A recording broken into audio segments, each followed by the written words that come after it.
You guys ready for this? Hello.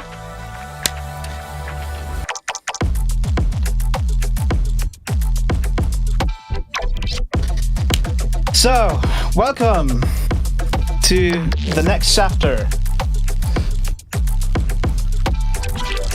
What you're about to witness is about 2 to 3 months of work, hard work, constantly trying to refine the system and give you guys an extraordinary experience, I would call it.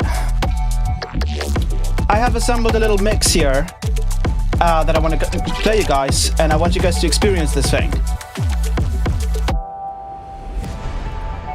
So let's get into it.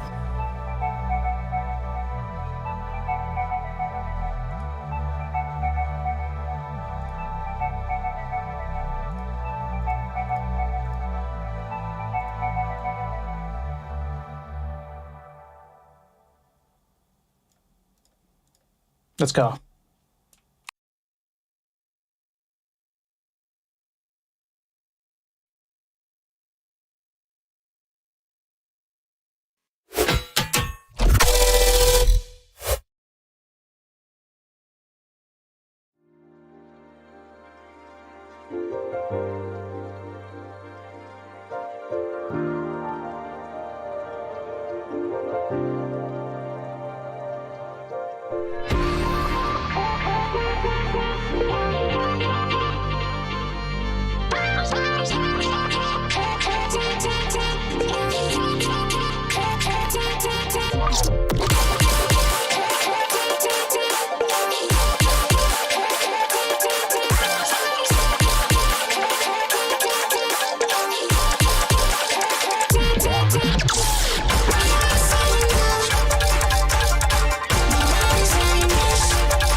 Don't get it twisted, don't get it wrong. Don't get it twisted, yeah. Just vibe to the song. Just wait a bit more. This you can't miss. Little drops you're done for, and it goes like this.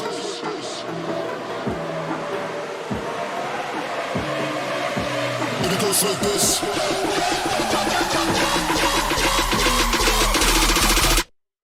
And it goes like this.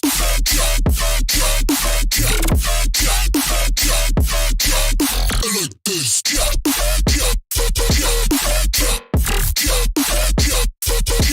And it goes like, huh?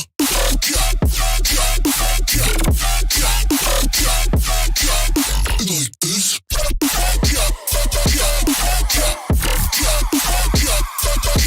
And it goes like this.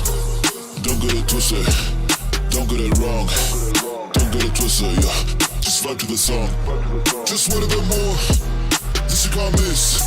Little drops you're done for, and it goes like this.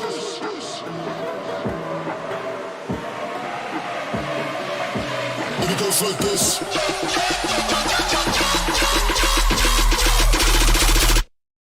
And it goes like this.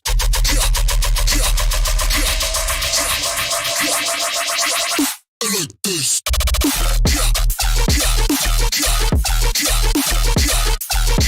And it goes like, huh?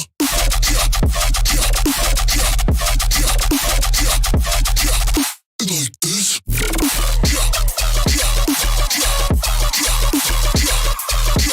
And it goes like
Alrighty, so what did you guys think?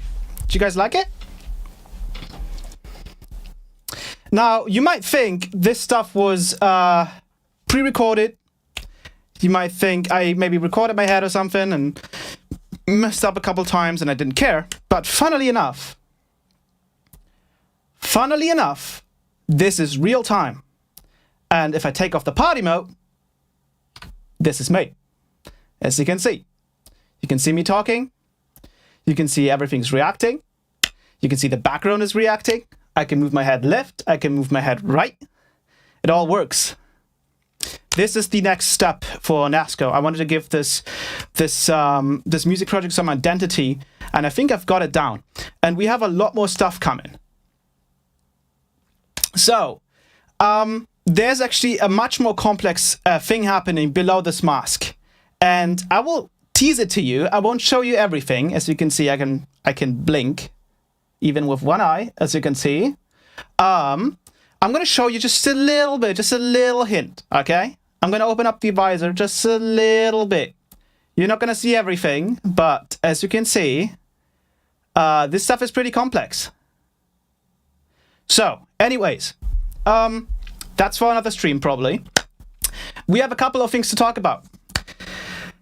There's another little announcement that I want to do. And I'm going to be playing a video because I'm announcing my Patreon. I've been working on this project for quite a while, and I've been gathering a ton of information about visual art, about obviously music production over the past couple years.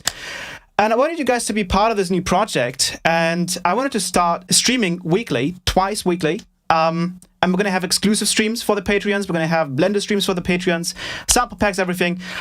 I won't really talk too much about it. What I'll do right now is I'll go ahead and play the video, and I'll be right back, okay? So let me switch.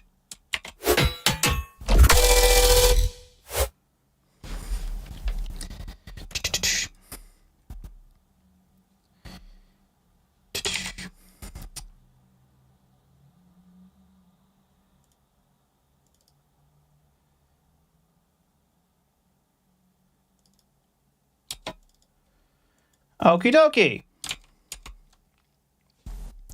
We turn this bad boy on. So let me switch to scene 1. So as you can see, now I should be in the bottom right corner, I think, down there. You should be able to see just a black screen. And what we're going to do is I'm going to play this video for you guys, so you can kind of get a grasp of what's to come. So here we go.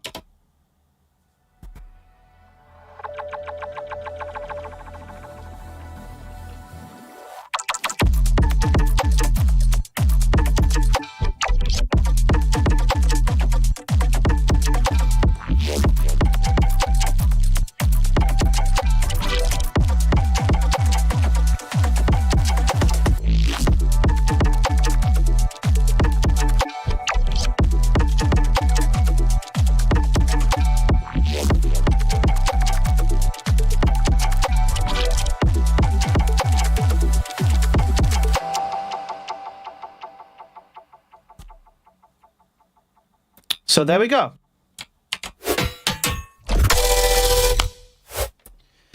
Alrighty. Let me turn on the chat for myself so I can read some of the comments. VTuber. Yes, I guess you could technically call it. Oh, we've got a donation. Donation growl. I donated. Donation vowel test. I donated 56 euros this month, so I want to round the thing to 60 euros also. Aha, lol. That's sweet. Thank you. Right, so when you guys... thank you so much, Hitasium. When you guys subscribe, when you guys donate, there's a whole... Like, this whole Twitch thing has been completely rebranded. I took, like, the whole week just making assets, you know, preparing this what you're seeing right here for months now. And I'm not asking you to donate, but if you guys want to see the animation again, that's how you can see it. There's also apparently... Oh, there you go. Easy dub best dubstep artist. Easy dub best dubstep artist. Move your head. I'm moving my head. I'm moving it left and right, as you can see. And I'm going to give you a really quick snippet, and I'm going to just grin. That's what's below it. I'm not going to show you much more than that.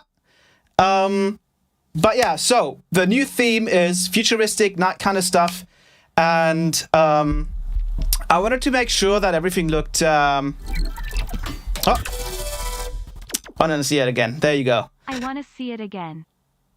Your voice sounds really weird. Well, that's part of the experience. Funnily enough, for these live streams, I also decided to modify the voice a little bit, so you can hear a little bit. Some of you might know which effects it is, but I wanted to give this full immersion kind of thing. Obviously, you know me from the streams from like a year ago, because I think that's the last time I actually streamed was about a year ago. But I wanted to go full immersion with this. So you're kind of just talking to like a cyber night robot kind of thing. Pitch map on deck, baby.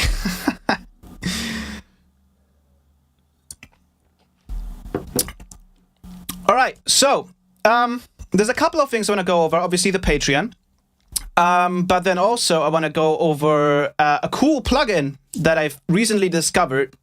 Thanks to the sort of the push that Virtual Riot gave to PitchMap, there's another plugin out there that is absolutely ridiculous. And the only reason I found that plugin is because I'm using another plugin of the same developer.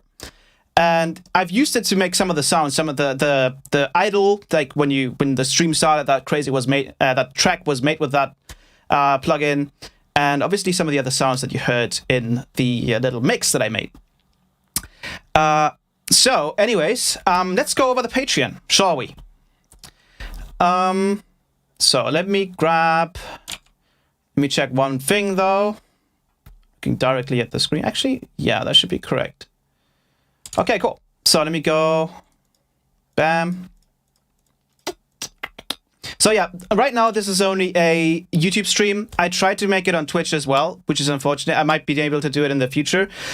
Probably because I should have scheduled the stream with multi-stream from the beginning. I only did YouTube, so it probably only lets me do YouTube. So I'm sorry, Twitch people. You might have to, deal with YouTube for a while.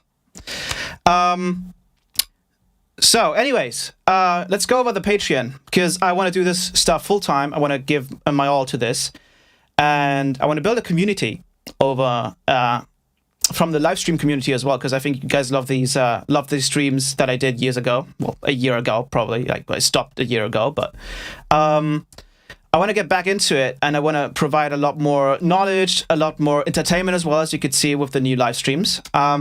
I'm not sure if the exclusive live streams are also going to be with the VTubing stuff. Maybe, likely, probably. I don't know. You guys can pretty much decide most of the things that I'm going to be doing in the future.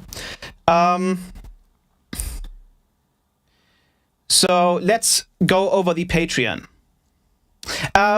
Wait, Razvan says, I find the vocal effects slightly annoying, to be honest, even if it's kind of cool. Yeah, that's the thing. Even with the VTubing stuff, I basically showed this to a bunch of my friends, and I needed to know if this is like a thing, right? If this works, because it can get quite annoying really quickly. But I think you can get accustomed to it really quickly. I also tried to not overdo the voice too much. I had much more extreme versions before, and it completely sounded like a robot. Right now, you just have a nice little texture on top of my voice, which is, I think, pretty cool and kind of fits the vibe. Because you wouldn't really want to hear a completely natural, clean human voice coming out of this thing, right? You wouldn't want that, would you? Would you, Razvan? Do you think that fits the immersion? I don't think so, right? Anyways, let's go over the Patreon. So, I'm gonna close up this stuff. I have to tell you guys one thing before you guys start subscribing and stuff, if you're interested, of course. Let's switch the scene. So we are on the Patreon page. It's patreon.com/NASCAR-music. You can also find it in the description of the live stream. I'm offering a total of 4 tiers. Which the 2 first intro tiers, or the main tier is the elite tier, the intro tier is the night tier. I wanted to make sure that everyone gets something out of any tier in here. And so what I'll be doing is I'll be going over the tiers and kind of like what plans I have for everything. Because none of this is like permanent, right? We can always change things. We can add things depending on how active you guys are. But one thing is important before you guys start subbing, is that there is charge on subscription enabled, which means that if you decide to subscribe at the end of the month, it'll charge you again on the beginning of next month. So it'll basically start its like subscription period there, but it'll still charge you the day you subscribed. So since it's the 25th, I would probably recommend, unless obviously you really like me, you could sub right now, but you would be charged again for next month. On the 1st, so you could probably just wait until the 1st, then sub and basically save a bit of money, especially for the Royal and Paladin tiers, right? Anyways, so let's go over the over the night tier. So let me just quickly check that everything is working. Awesome. I can also turn on the chat here, which is really dope. I don't know if, can you guys see this chat? Probably not, right? Can you? You might be able to. Anyways, so let's start with the night tier. I think this might be the most popular one besides Elite. So with the night tier, what we get is obviously the night Discord role. So you get special icons and special roles on Discord, and you get access to special channels on Discord, because I mainly want to operate this on Discord. So you guys will get linked to the Discord, and then all of those channels will open up just for those specific roles. So what Night gets is access to weekly exclusive in-depth production live streams, which means that if you guys are, say, a beginner, you want to go more in depth in what it means to produce more fleshed out music. In those live streams, I'll try to be a lot more, how do you say, a lot more technical. I'm going to try and keep these public streams pretty much just mostly entertainment, obviously making music and stuff and showcasing music. I think feedback streams are going to be really fun. But for the exclusive in-depth production live streams, what I'll also enable is I might be able to do ultra low latency, or I might be able to stream them on Discord. Discord is kind of difficult with that stuff, so I'll probably just do it on YouTube as a unlisted video or something like that. And the idea behind those exclusive live streams is that you guys have a direct way to ask questions. I'll be answering questions in depth as well. So instead of just like looking at the chat every like 10 minutes and then answering one question, if you guys are actually like interested in a certain thing and you guys want to know how it works, I will actually like answer those things. So it's kind of like a public, like a private kind of multi-person lesson kind of thing, but it's definitely going to be all about doing really complex technical sound design stuff, but even also simple stuff if you guys want. It all depends on what you guys want. So those will happen every week. Now, I'm not entirely sure when those happen, because they can happen on a Sunday. And I think what we'll do is we'll make a poll. Because the thing is, I also want to kind of stream those public ones on a Sunday, because I feel like most people on a Sunday don't really have much to do. And this seems to be decently entertaining for you guys. So I might do it on a Sunday and on a Friday, like today. Friday is basically set for public live streams. Yeah, so we'll decide when to do those exclusive live streams. I was thinking either Sunday and then move the other public live stream to Wednesday, or do the exclusive live stream on a Sunday and on a Wednesday, and then do the public one on the two public ones on Friday and Sunday. We'll figure that out, right? Streams on YouTube too, of course, right? So, today I couldn't really figure out multi-stream, which was kind of like annoying, but I'll be streaming on Twitch and YouTube if that now works finally, and that'll be probably again Friday and another day. So 2 times a week I'll be streaming publicly, and then I'll have one longer exclusive stream, production stream that is on the Patreon every week, of course. And then the other big thing, and I think this one might be really interesting as well, is that I'll be doing 2 monthly exclusive in-depth Blender live streams. So the reason why I'm using Blender is because I feel like it's the future for empowering any artists when it comes to making the visual part of the music. Because I feel like the visual part of music is part of the DNA. And at the moment, I don't see a lot of the, let's say, bigger artists really doing their own visuals. There are some, but most people usually outsource it, which is also fine. And if it works out with the person that you're hiring and that is doing the art for you, and they kind of exactly know what they want to do for you, then that's great. But I also feel like that the visual art is pretty much just as important as the music. And I feel like a software like Blender really allows you to take full leverage in that case. So I'll be hosting basically, I guess you could call them like Blender live stream tutorials, but specifically towards artists, right? Not towards making a donut, not towards making, I don't know, like a forest. It's towards making artworks, making the visualizers for the artworks, finding out like figuring out complex systems to basically save time, you know, doing all of the manual reactive work. So for example, if you have, I don't know, like some object and it lights up when the kick hits, how do you do that in Blender, right? Like how do you do that? So I'll do those tutorials twice a month. It'll be on a Monday, and obviously all exclusive streams will be saved. So basically over time, those videos will bundle up. You'll have basically, let's say in 3 months, you'll have a bunch of videos on certain, you know, sound design topics, music production, and also Blender tutorials. And then lastly, I want to give you guys a lot of the unreleased music that I've been making. I probably have like plus 16 unreleased IDs, and I keep making more. And the first 2 you can actually hear is something I want to get back to, and I want to make more. And we'll have copies of newly released music, since I'll likely start to self-release a lot more. I've done some labels lately, and that's cool and all, but when I start to self-release, I can also easily give you guys the WAV copies, so that's another little benefit of getting the Night tier. The next tier is the Elite tier, and this one's really cool as well.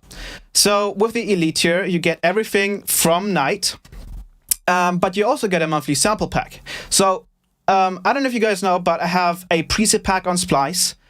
I have a preset pack on Kilohertz for Faceplant. I have made a couple of well, quite a bunch of samples for Semantics in the past, and I kind of know my way around making samples.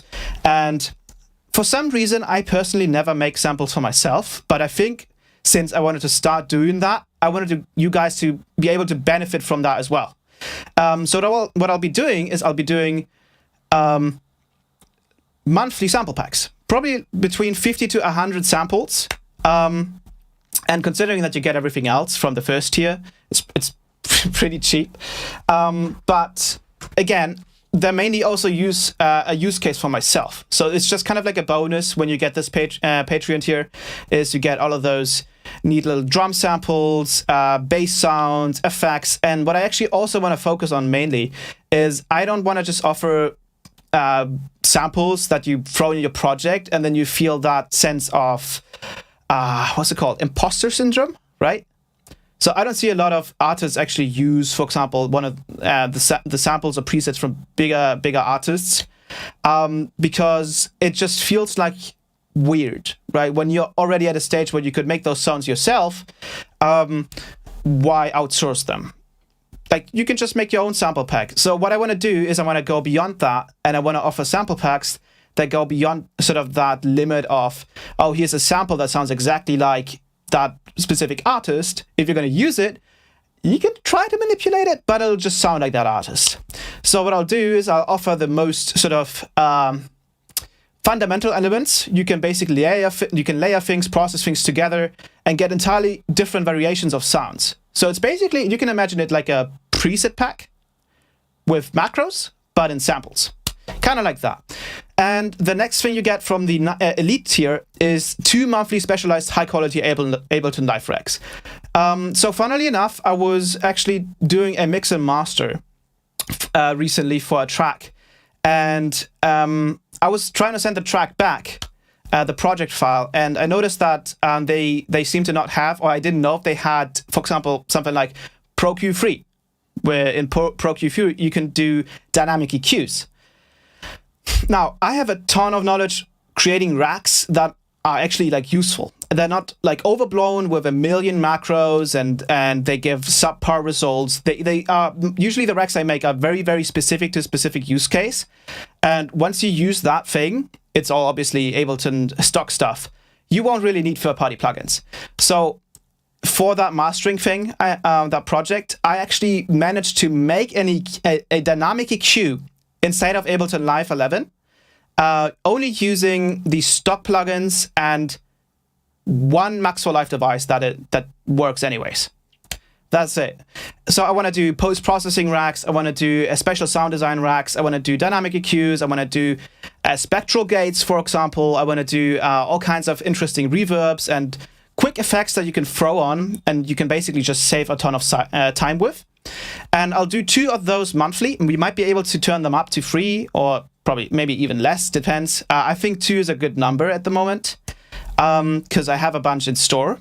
But yeah, and then the last part, and this I think this also might be a good reason to get Elite, is the priority slots for feedback live streams. So in this case, when we do feedback live streams, and those will usually be public, we might do them exclusively, and then you get like in-depth feedback. But for the public ones, when you guys submit your music to be played, and you guys want that music to be reactive to, you know, the way I did it with the party setup, with the party mode, you guys have to send submissions into the Discord. So it'll be WAV files or MP3 files. And what I want to do for the Elite Patreons is I want them to have a little bit of a priority. So when you guys send in samples and you are an Elite and you send it into the Elite submission submission channel, you have a higher chance, or you'll basically get a priority slot for the feedback, if that makes sense. I'll try to get most of the tracks that are not feedback in feedback priority slots listened to as well. But that depends on how much input I give, right? I could just play basically all, let's say, 30 submissions and just jam to it with my stuff here, right? I could just do that, but there wouldn't really be much feedback to it. So you know, that's that. So you'll get priority slots with the Elite.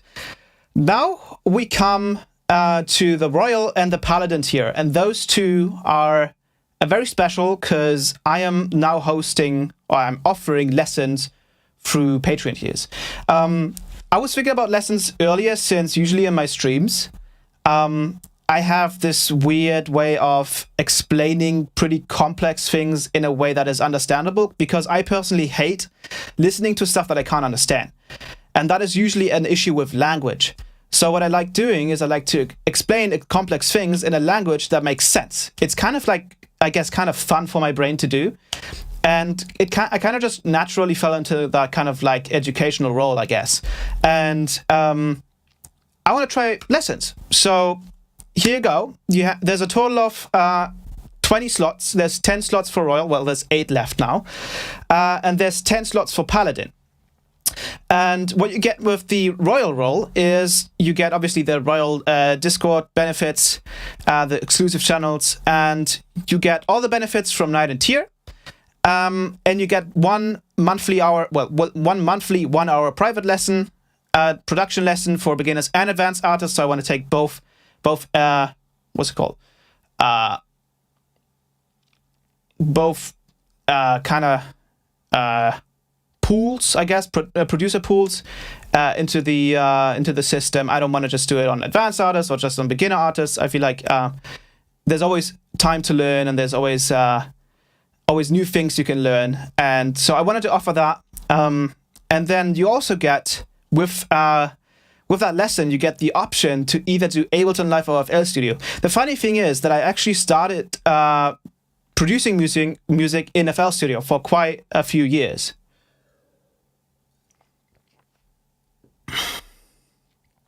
One more thing before you guys go and get Elite and stuff and Royal. Again, if you want to support me, you can sub right now, but you will get charged again on the 1st of next month. And then after that, it's just normal, just once a month. Because it's obviously already the end of the month. So if you want to support me, you can already sub. If you want to save the $14 or the $7 or the $50, obviously for the lesson ones, we'll do 2 hours. If you guys sub now, we'll do 2 hours. That obviously makes sense, right? But for the other tiers, if you guys want to support me, you can already get one now.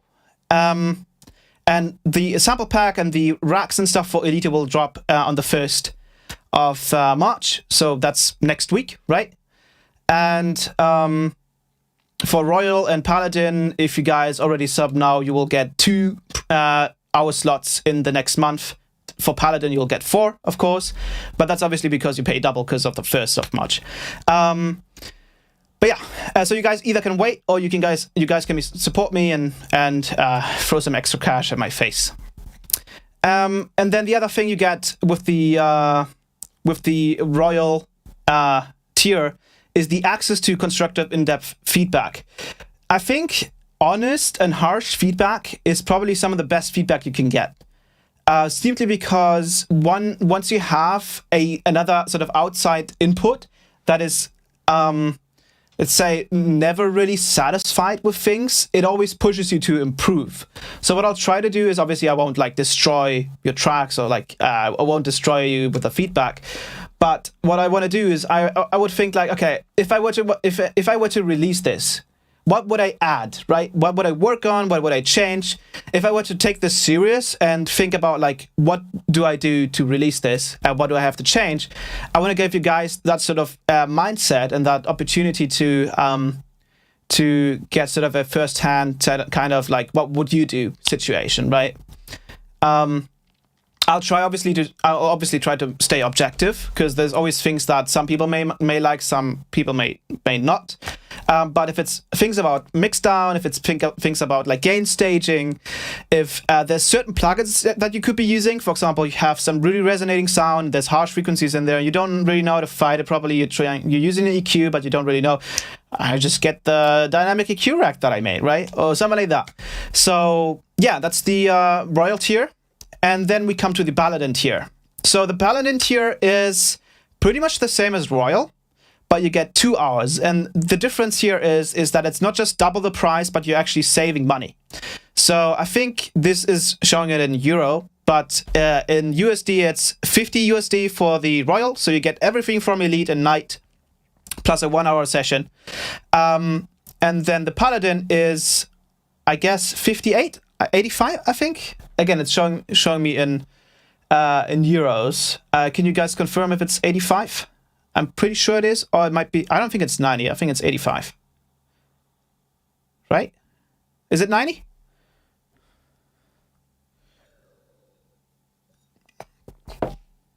Oh, it's 90. Okay. Yeah, I guess like the USD to euro conversion is really heavy on that one. But yeah, so basically, instead of paying double, you save $10. So if you're taking this serious and you really want to learn something and you want to take advantage of I would say pretty decent prices. So I've tried to get some info on what other artists would usually charge for private lessons, and I think this is still in a pretty decent spot. I don't want to like charge too much, because once I charge too much, things get really stressful, and you may feel like you're not getting enough for the time that we do the lesson. So I wanted to kind of keep it low key. You guys still get a ton of benefits from Elite and Tier, and you guys still get to learn Blender and production and everything. And it's not too stressful on the wallet, if you get me. But yeah, so those are the 4 tiers. Let me switch the scene back to... There we go. So now we are back on the single screen. There's a little thing that I want to edit. I think actually it's fine. I think I fixed it for some good reason. Let me read the comments, because I've been talking so much. Funnily enough, right now I'm looking left, and I'm actually looking left as well on the chat. So I think on YouTube it would be reversed, right? So what are you guys saying? You have very affordable prices. I've paid 200 plus for 1 hour sessions with some artists. Right, exactly. I wanted this to be a little bit less stressful, basically, right? That was a dope transition. Would you be able to create patcher presets like the Ableton racks you create for... Exactly, that's the thing. So again, because I started off with FL Studio, that's why I'm also offering lessons in FL. Because FL, once you know how to use patcher, is extremely similar to Ableton. Patcher is a little slow, a lot slower actually than the Ableton racks. But again, FL hasn't really changed much. The last version I used, like properly used, was FL 12. I mean, ever since, the UI is still the same. I've tried it out recently, made some drum and bass on it, and everything worked. It was great. I might also be able to offer FL Studio racks, because funnily enough, I had a project a couple of years ago Also, let me play some background music, right? I mean, why not, right? Let's take the little... Where is it? The little demo tune that I did. I'll just play it in the background. Alrighty. So we might be able to offer FL Studio patcher presets as well. I actually one time tried to do a full sort of suite of specialized, simple to use patcher presets that do pretty much everything that you need it to. But that is a discussion for the future. Right now we're going to do Ableton racks, and I might be able to add FL Studio patcher racks as well. But let me just tell you, it's a lot more difficult to get good patcher presets out of FL without using third-party plugins, but I think I can do it. So whenever it is possible to remake them in FL Studio, I will offer them there as well. So I might be able to add that to the Patreon. Do you have a roadmap for upcoming projects for live streams, etc.? So we kind of have a schedule down. And I have a couple of tracks that I want to finish first and then release. And I'm also planning on doing this sort of branding stuff for Rampage. For when I play Rampage Open Air in July or June? It was in summer. I'm trying to incorporate some of that sound as well that you heard in the mini mix and that you're hearing right now into my music, into live shows. And let me just tell you, I'm gonna be the first one to say it, so no one can take my idea and pretend like they came up with it. But you can see this helmet, right? I made this helmet. I completely made it myself. Well, I started off from a very basic shape, but I had to retopologize, if any of you guys know what retopologizing is. It was quite a lot of work, and I'm so thankful for all the people who helped me. That was really nice, especially Pancakes. I don't know if you're watching right now, but I really appreciate it. And Adrian, you as well, Adrian. Really appreciate it. This was a lot of work, and it's finally done, and it's working, and it's awesome. And this helmet is wearable, like actually wearable. So what we can do is at some point, it's going to be the goal to play a show in a full suit. That is the goal. With full visualizers, with a full suit, obviously not real metal. I wouldn't ever try to do this in a real like metal armor. But that is the goal. I think, I don't know if it's been tried before. I've seen like Sudden Death do something similar to it, but not with this kind of theme. And I really like night stuff. I really like medieval stuff and also futuristic stuff. So I thought, why not just combine those two things? I love this type of helmet design that you're seeing right now. This kind of Babu type helmet with the visors and stuff. And obviously you can see there's also a flair of sci-fi in it. And I think it's going to be awesome. There's so many things we can do with this, and as well, obviously, as you heard in the mini mix or in the mix that I did in the beginning, there's two sort of main themes. So we have blue for melodic stuff, and we have sort of the orange faction, I guess you could call it the bad faction, the enemy faction, which is orange. That's going to be for heavy music. This is going to be for melodic music. You go to my Spotify, you see the artwork, you exactly know what you're in for, right? So that's kind of the cool part about it. And I want to stay consistent with it. I want to stay consistent with the branding. And I want to offer you guys a sort of immersive experience.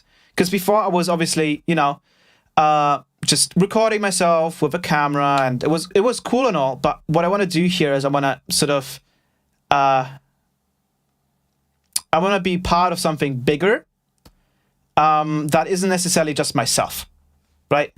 Because I feel like to gain back that sort of magic that I had with music when I started, especially looking at people like Skrillex and stuff, who at the time had really cool visuals.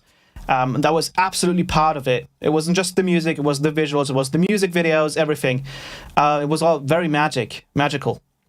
And I want to get that back into my music as well. So that's why I'm starting this new chapter.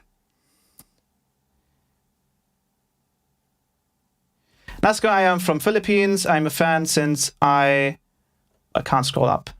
Since I heard your mimics of Barely Alive, and I'm a silent supporter of yours. Hopefully you'll see this. I'm also making dubstep because of you. Oh, that's sweet. Thank you very much. I appreciate that. That's what it's all about. It's just inspiring people.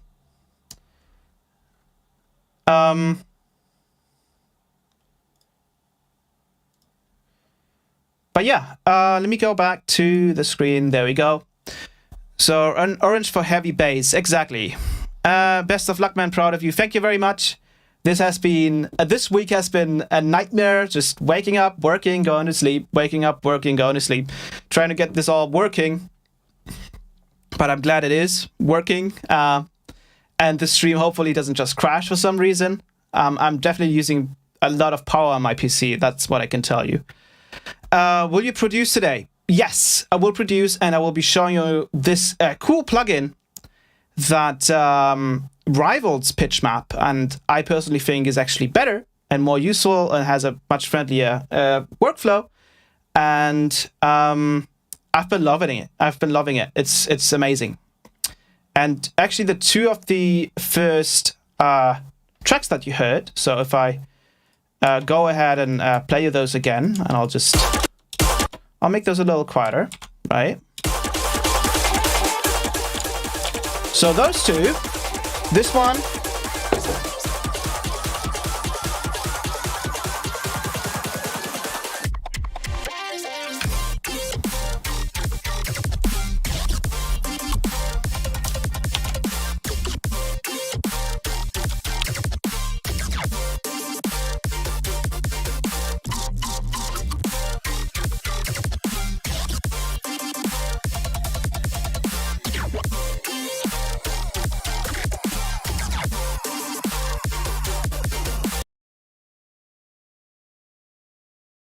so that track and this track.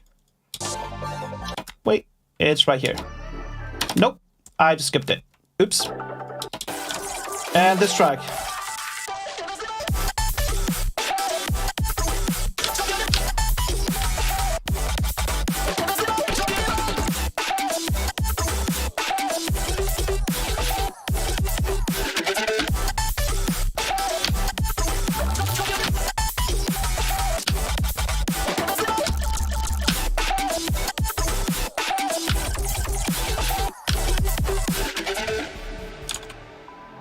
Those two tracks are using this plugin quite heavily, and it's just been amazing. It's super light on CPU. It does exactly what it's supposed to. There are some little quirks here and there, but it works really, really, really well. And I will demonstrate it to you in a minute. Yeah, so that is the Patreon. Once you join the Patreon, you can link your Discord to the server. You will get your role applied, and those new Patreon channels will open up to you. And I'll be updating the Patreon site as well. Obviously, when I upload stuff, I'll refer to the Discord. Just join the Discord, donate the stuff there, or I might host it on Patreon as well. It depends.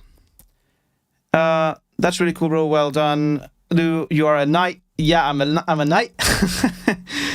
Also, we sync got the track, visual and audio. Have any to do compensation of your to do remix compensation? You mean probably competition, right? Yeah. Probably, yeah, of course. Of course. By the way, the background track isn't playing anymore because Media Player just decided not to loop it for some reason.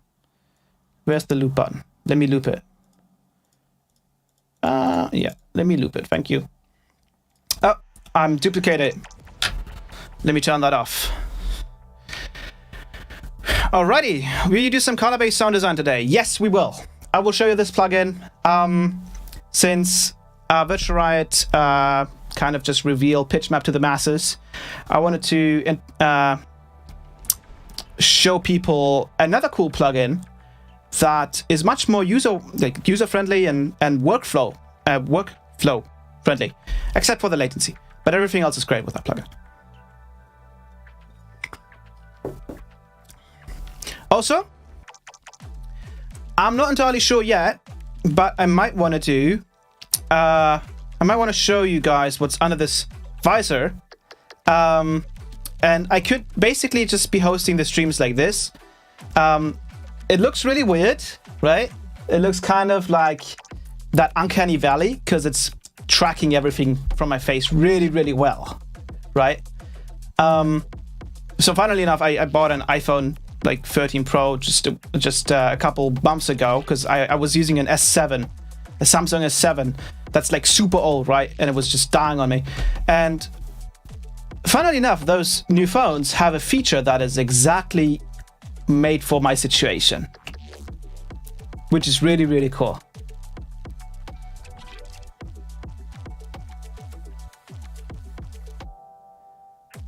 Uncanny Voldemort. Yeah, I'm a cyborg. I mean, come on. Why should I have a nose or ears or anything, right? Maybe eyes, the like lenses, right? Oh, look, let me do this. This is really strange, but let me do this. I'm getting really close to the screen. But for now, I want to keep the visor closed because I think that looks a little cooler, a little more chill. It's not as distracting. Wow, the camera's an iPhone. Well done. Thank you. Easiest way to make headbanging visualizers. Right, exactly. If you can actually headbang, then why not just record yourself, right?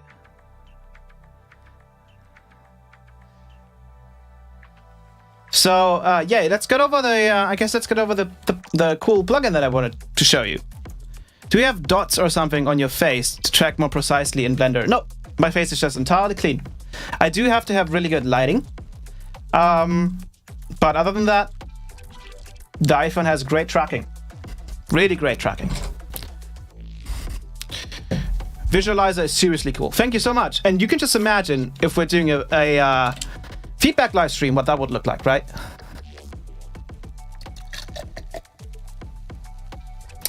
So yeah, let's talk about this plugin. Okay?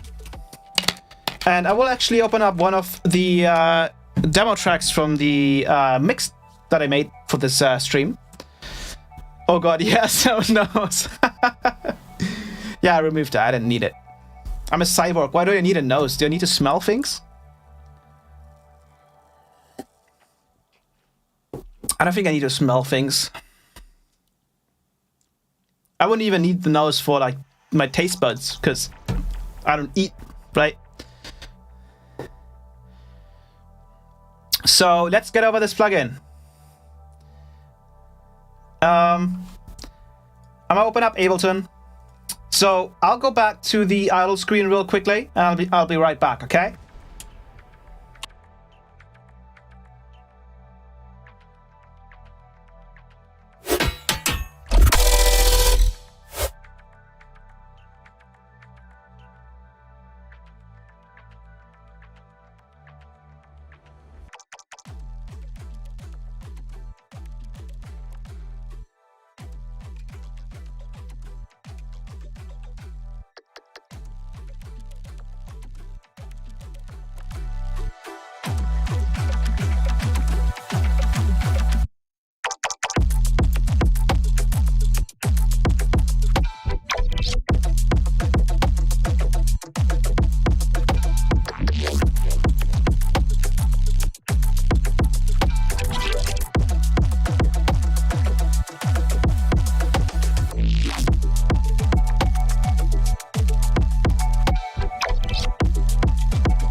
test.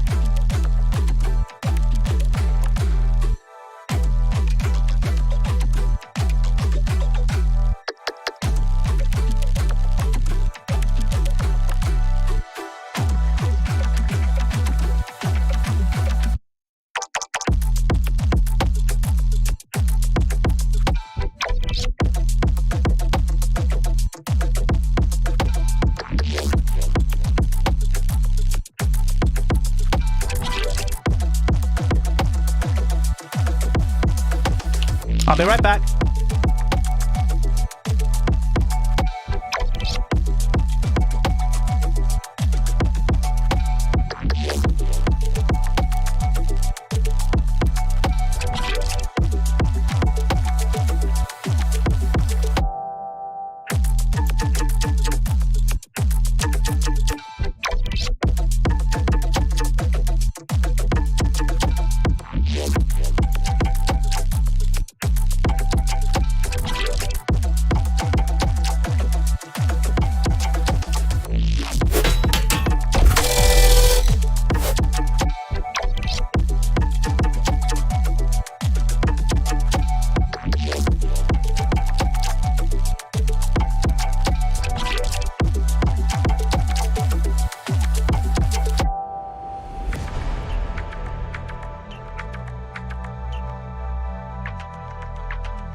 We can't hear you, boy.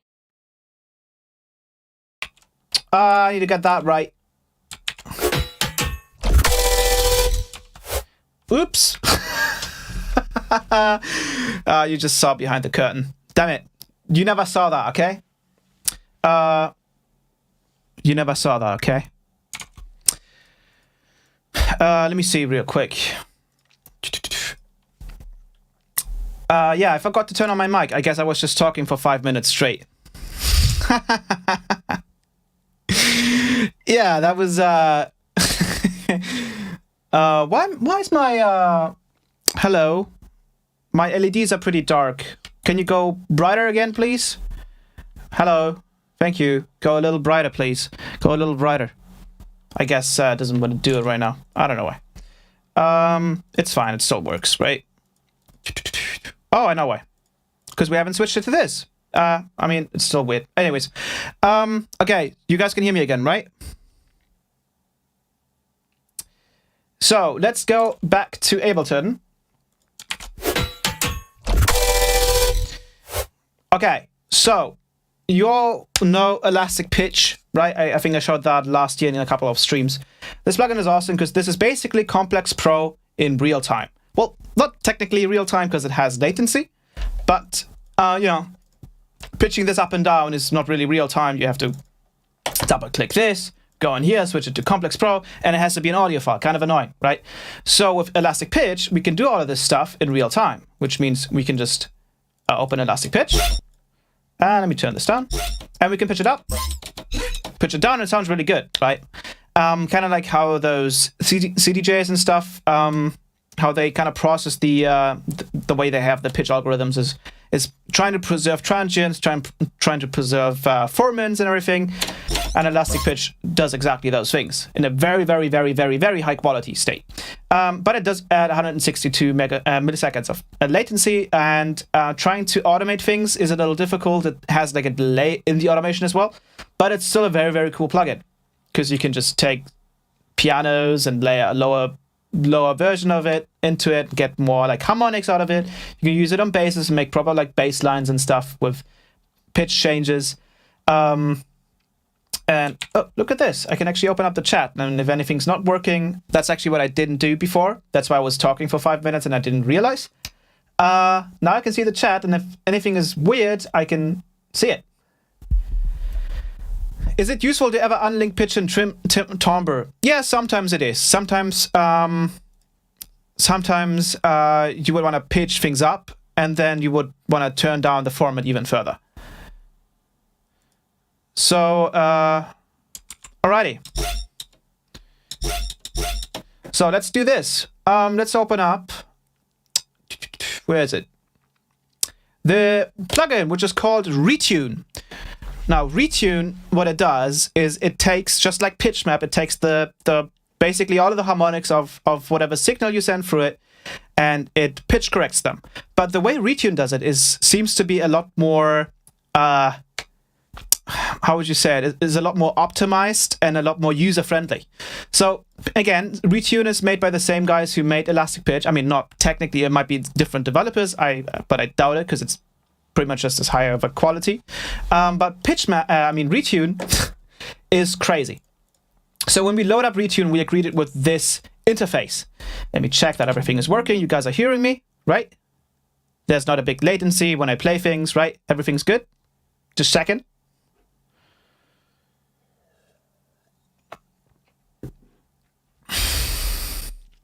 Is everything working?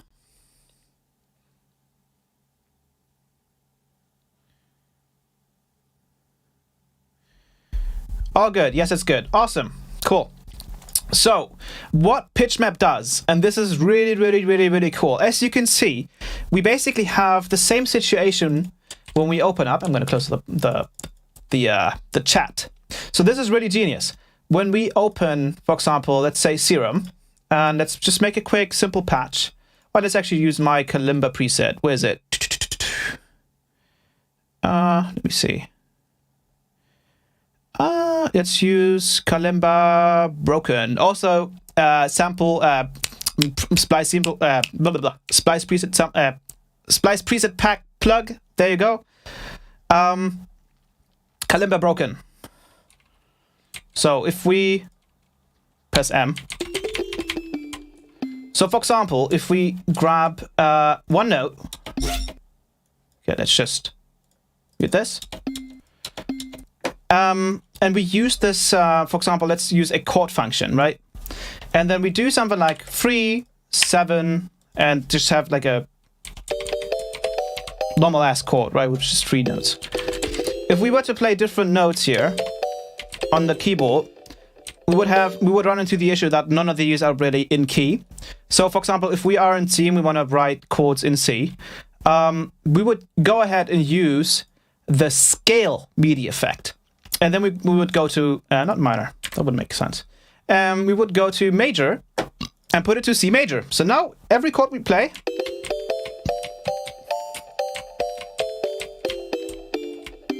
and it sounds even better when you put the second note to 4.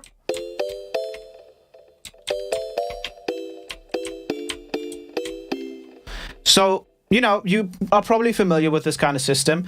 And what's really interesting is if you take a look at what the scale MIDI effect looks like, and you compare it to RETUNE, you can see that it's very, very similar. It has the same sort of system. And when you try and just think that what scale is doing to basically MIDI information, RETUNE is doing to frequency information. So this is the lowest frequency of your signal, and this is the highest frequency. And what's really, really cool about this is, oh, do we have a super chat something? What is that, Mitch? CHF? Is that a super chat thing? What is that? That's like blue.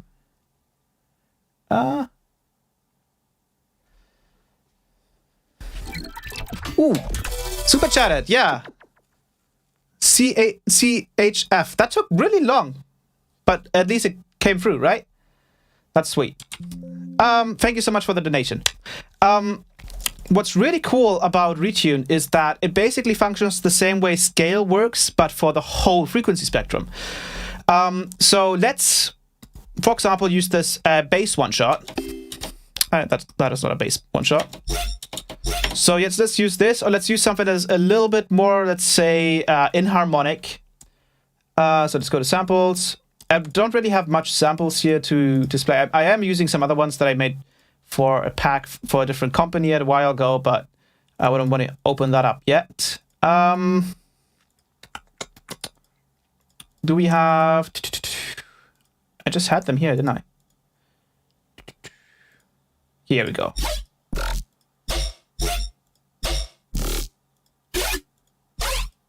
These are pretty old. Let's actually just use this one. So you can hear there's some tonality to it, right? We are at the note of F sharp. But this sound is not very tonal. Yeah, it's very atonal. Which means that all of those frequencies that we have in this sound aren't really in correlation to whatever the key is. So some harmonics are off key, some are in key, and that's why you get this atonal sound.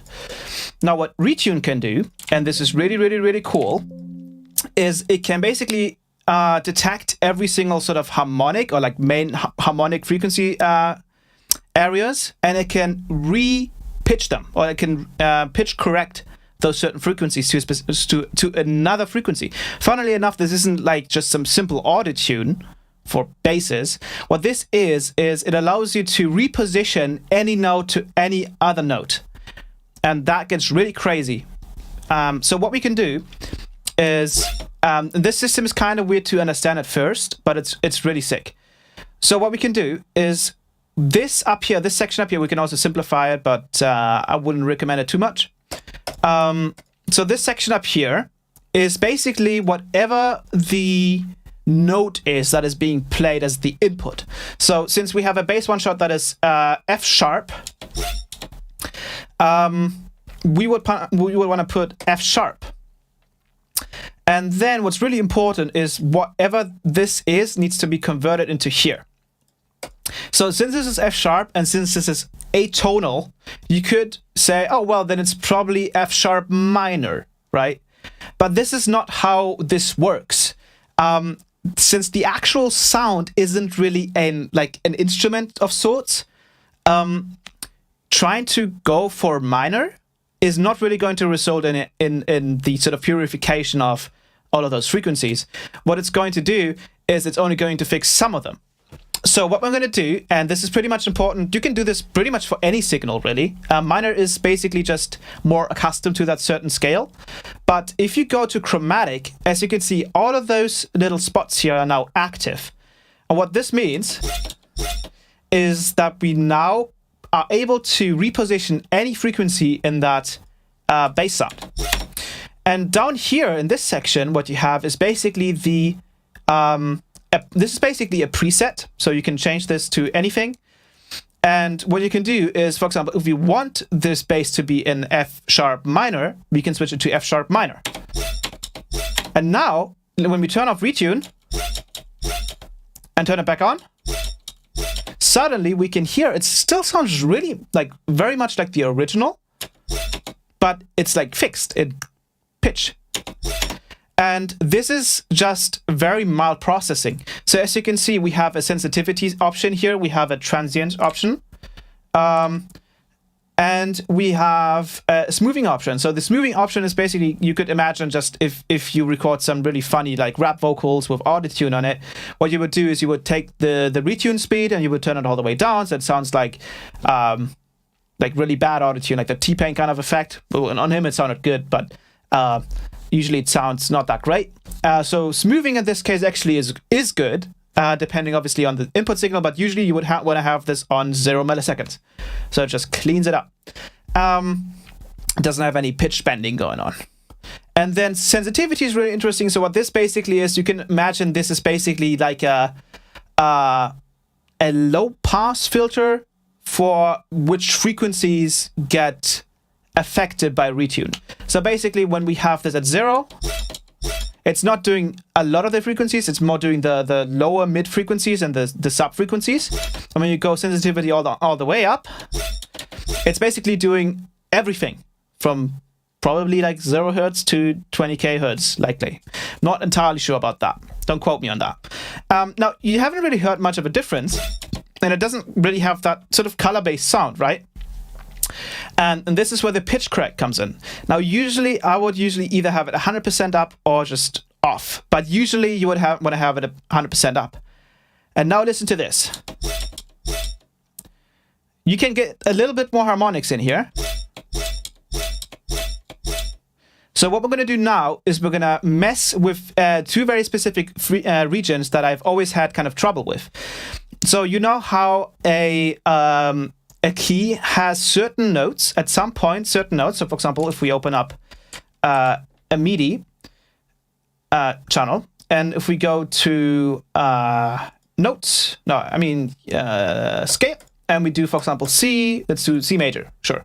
You will notice that at some point in the scale, all of those orange dots, funnily enough, I'll actually switch my lighting to orange. Oh.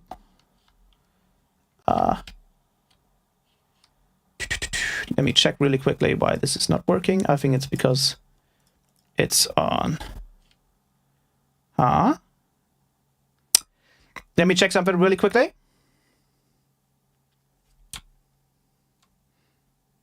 But then this is also not working. I'll be right back.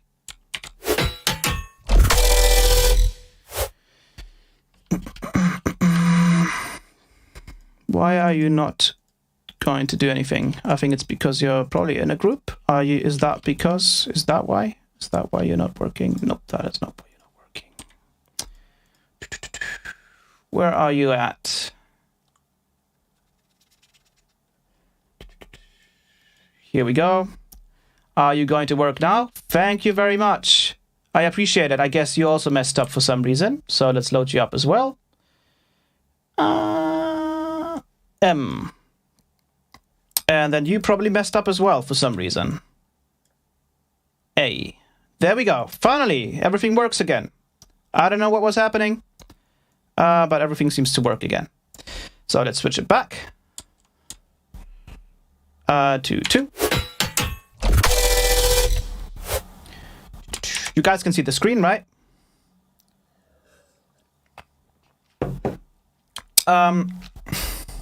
Okay, so let's go back to retune. So as you can see in the scale, and this is a big issue, this is really important that you realize this, is that there are certain sections in a scale where 2 notes meet.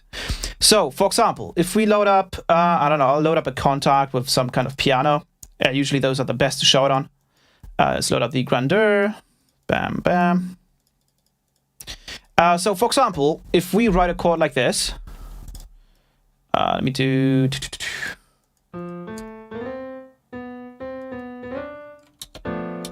Oh, that one actually sounds like ass. So if we write a chord like this, it would sound really nice. Now what you can notice though, is that we actually have 2 notes that are right next to each other. We have E3 and F and F. So if we take E3 down, it sounds awful. Right? It sounds really bad. It sounds dissonant. It sounds, well, not atonal, but it sounds close to it. If we take it up, it sounds good. And this is a big issue with not necessarily retune, but how frequencies work. Is that with retune, the same thing can happen where you will have two notes, very dominant notes, that are played next to each other. So even though you switch it to minor, it doesn't sound like a chord. It doesn't sound harmonic. So what you need to do is you need to decide whether it works for you or it doesn't. And when it doesn't really sound right, what I usually would recommend is for you to do this kind of step. So you can either take one of these colliding notes and push it up, or push the other two down. So, for example, if we play the bass, let's take this one up and let's take this one up. Let's take these two down. And now you can hear, suddenly we have a very, very tonal sound. And when we put these back, it's a little bit more of a mixture. So what we can do now is we can, for example, do, let's do a complex pro. Let's pitch this up, let's say 3. And now you can really hear it like working. Let's turn down the performance and stuff. So now, if we were to put this back, we might actually get those issues I was talking about. Sometimes it works. Sometimes it sounds nice, but now the first one doesn't. They both don't really sound harmonic anymore. So usually that's why I recommend just having basically like a trade-off here. And I would probably turn this one down. Actually, this one. Usually D in any key doesn't really sound too good. Like C sharp or whatever key you're using usually sounds better. So now we can just play around with it. So we can go bam. We can do 7. Let's turn this up a little. Let's go down to 6. And now you can do some really, really cool stuff, right? And let me show you where this thing also exceeds. So, for example, if we take a really short sound, okay? Let's take something really short. Let's take this sound. Let's make it even shorter. Let's throw on some delays. So I'm going to take a delay, put it on sync, and I'll put it on ping pong. And I'll make it super strong. Then I'll take another one without ping pong. Let me turn this one up. Let's do another one. You would think, oh my god, this sound is horrible. I mean, it's good, but it's atonal, right? It's not tonal. How the hell are we supposed to use this?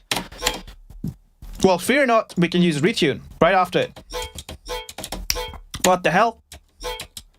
Sounds awesome. Now let's mess around with the delays. What? Oh, that one got messed up a little bit.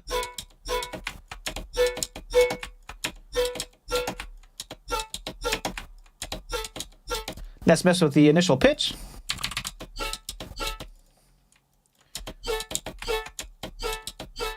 And now you can kind of tell where this is going.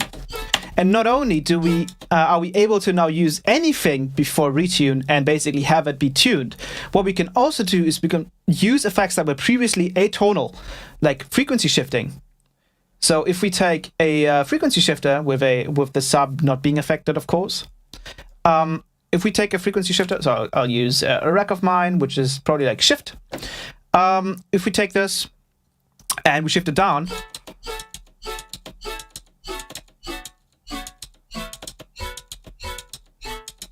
suddenly everything is still in key.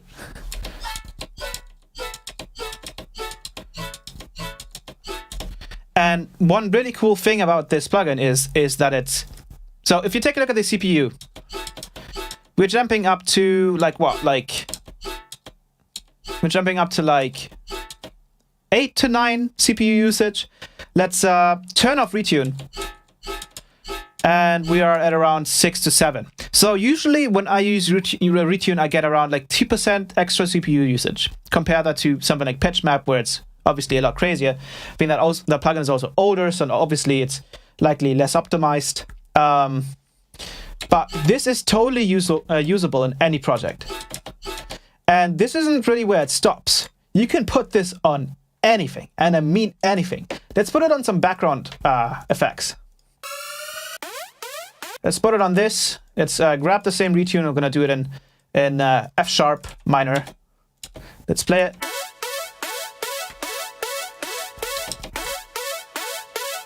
Sounds pretty cool, right? And this is kind of where the workflow and the layout of the plugin comes in and kind of saves your ass a little bit. Because for you to kind of get rid of that sort of pitch mappy sound, you can really mess around with the notes that are being placed here and mapped here. Because what you can see is that whenever certain frequencies are very strong, you can actually see them light up in the plugin. So for example, these two are lighting up quite a lot, so let's put them on E. Let's try them on B.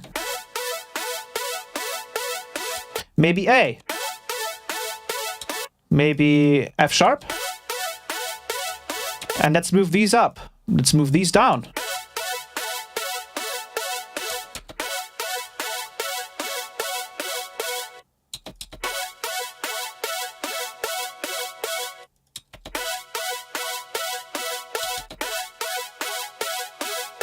Pretty cool stuff, right? So you can just basically completely change the harmonic structure of a sound, which is crazy. And now again, you can mess around with the sensitivity. And what you can hear, what it essentially does, it takes more of those upper harmonics into account. And then again, if we mess around with the pitch correct, it sounds a little bit like when you detune something, when you detune like a unison-based synth. And again, we can just throw in anything. Let's put a bit back to minor and do.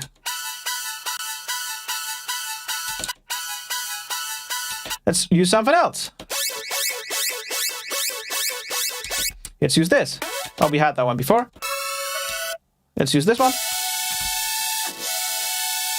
Let's turn it off. Now, usually on very, very like noise-based sounds, you can tell that there's a sort of harmonic decay, a sort of harmonic decaying resonance going on. And you can kind of work against that with Soothe. If you guys know Soothe, so you can basically add Soothe right after Retune. What is it? It always likes to kind of hide. It likes to hide itself. There we go. We can use Soothe on here. And we can go to Delta. Turn up the sharpness. Maybe less of the high end. And then you could technically use this to kind of reduce some of the... Kind of helps, but what it doesn't really help with is the sort of the... Let's call it delayed pitched frequencies, because it sounds like it's kind of like when it disperses, kind of delay certain sections of a sound. It kind of sounds like that. Like the harmonic resonance kind of stays for a little longer than it should, but it's fine. Usually, you can fix that with a vocoder or whatever other processing you want to do. And yeah, RTX says, bruh, 2% is nothing.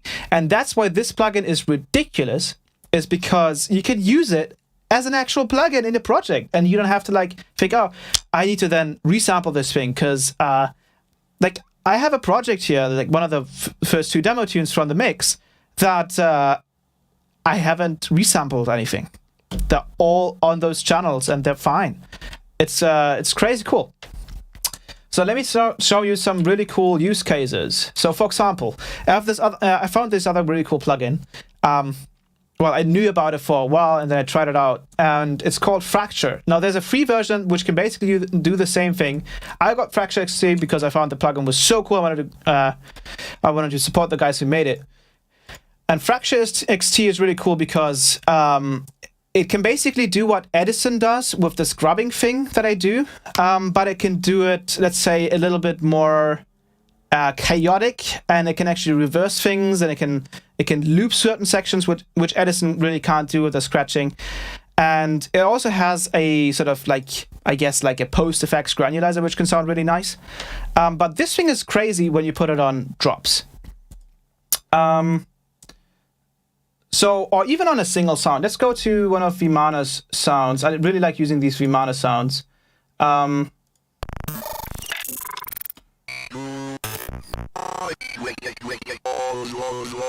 Let's use one of these.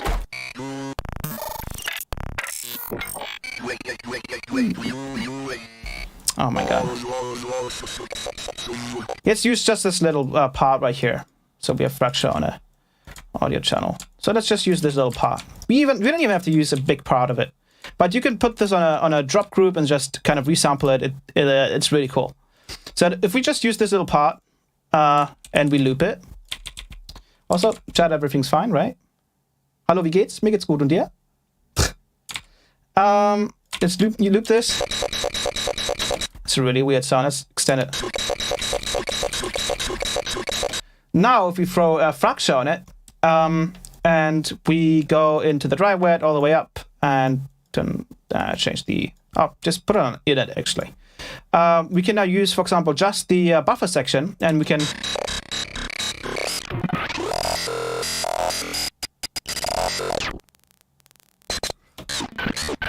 really mess with this, and then you're like, okay, well, I don't really want to take the time and automate these things. So funnily enough, I actually made a rack, which I called the what is it? The Fracture XT Glitch Engine.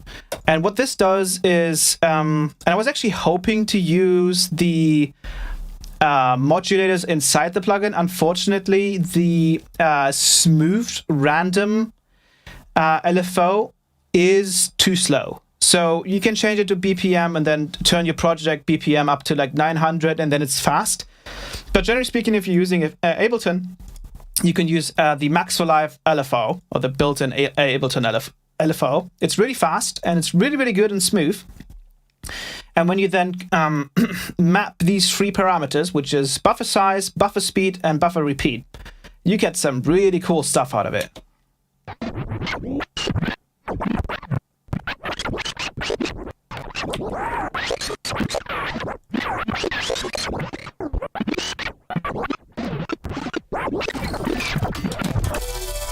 Oh, sweet, another donation. Super chat. You spoiled the rack, aha. I spoiled the rack. Who said that? Come on. Streamlabs overlay. Show me who said that. I can't see it. Come on. Don't take your time.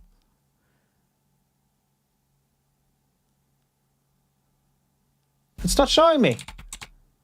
You switch. Ah, no, it shows it. Yeah, you spoiled the rack. Yes. Yes, I did. So, it might not sound too crazy. Also, thanks for the donation. It might not sound too crazy right now, but let's resample this.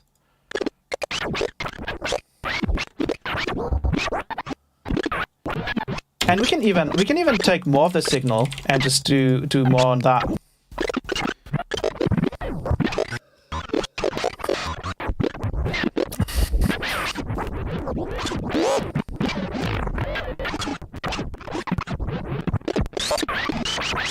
Yeah, it's really crazy, right? So you already have kind of a glitch sample here, but it's a lot more defined. Well, this is total chaos. And you can throw songs on it, you can throw anything on it, and it'll just kind of do this crazy mess with it. And now when we use something like Voco, like my rack Voco, and you use another my post-processing rack from 2021, for example, and when we throw these things on, it sounds like this.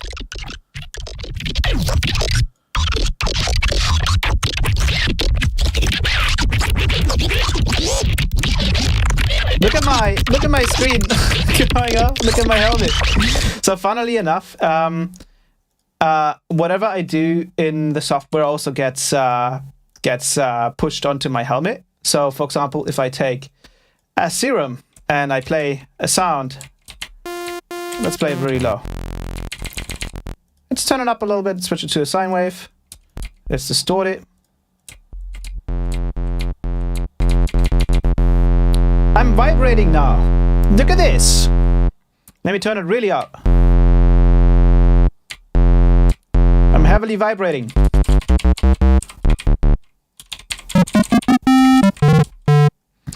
That's really cool. So when I'm producing, that'll also be a thing. So anyways, now that we have those sounds, you'd be like...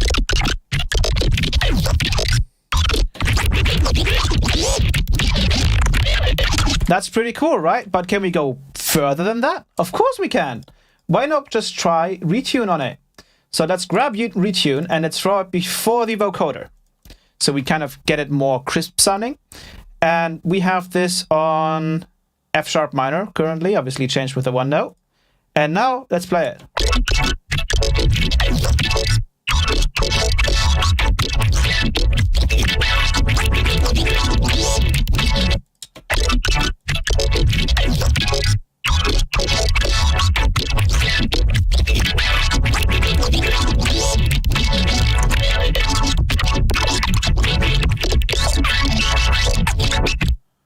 That's pretty cool, right? You can even try it after the vocal. Now, again, as I said, sometimes if you use if you use it very aggressively, it can leave that sort of decaying resonance. But let's just take this little part here, for example. Oops, I wanted to keep that.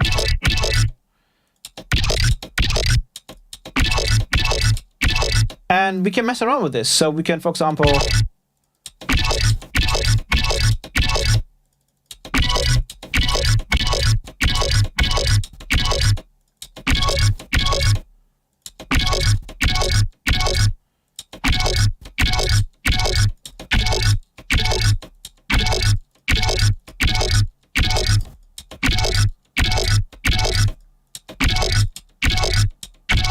and that sounds pretty cool to me.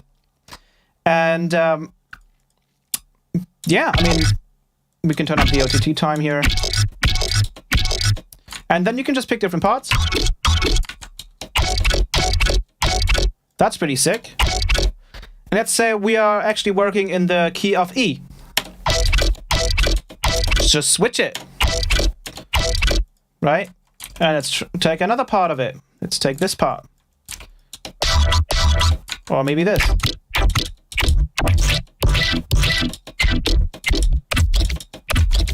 Maybe a different part.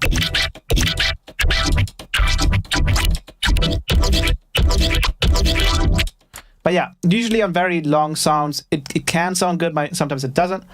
And what you can even do with this, with pitch map, you don't necessarily just have to put it on basses. You can put it on small little effects as well. Let's see if we have some stuff like that. Let's see. So, okay, I could just demonstrate it to you really quickly. Let me just load up a serum. I'll make a quick sound. Probably with operator, actually, because it's faster that way. I'll make something like this. And then I'll turn it up an octave.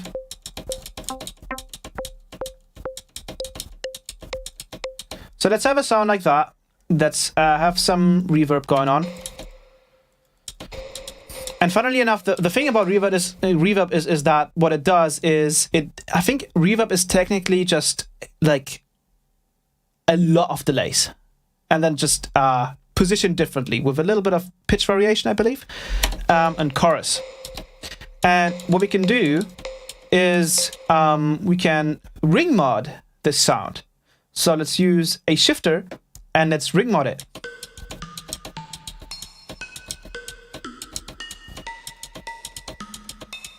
And now you'd be like, well, that's like totally atonal, right? Like none of that is really a note.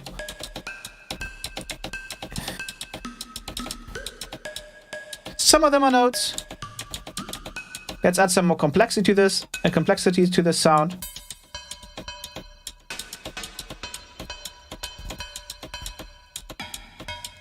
Yeah, no chance that's like tonal at all, right? So now let's just take retune. Do I have it on here anywhere else? Yeah, we have it here. Let's throw it on. Let's actually have it after the reverb. And wow! We can also have it before the reverb if it sounds too auto-tuney.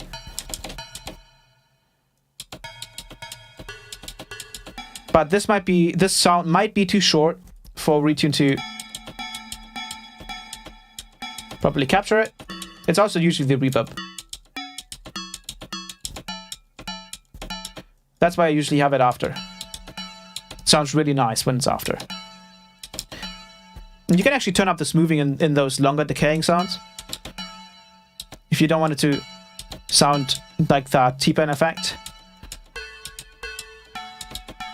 And you can also, obviously, you can clean the sound up a little bit, so we can just put this CQ afterwards. And then we can mess around with the chorus. So we can take this. Let's go 9 operator. Let's turn on the smoothing. Have it a little bit cleaner. Let's have another version. Maybe not that.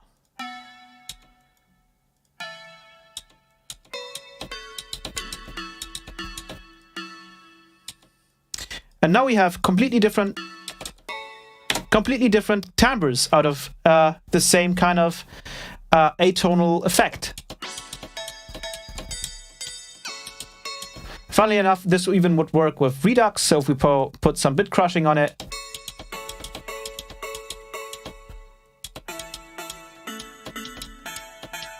And you can even automate it if you wanted to.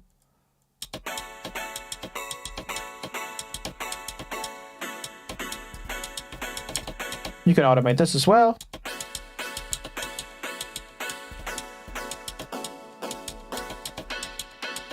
And what you could technically do as well is if this was a longer note, so if we turn off the looping function and we extend this this MIDI note, we can extend the decay. And then we can just kind of cycle through. And now you get this nice little ARP effect. And again, we can mess with the notes, so we can actually have these go up. Have these go up and have these go down further.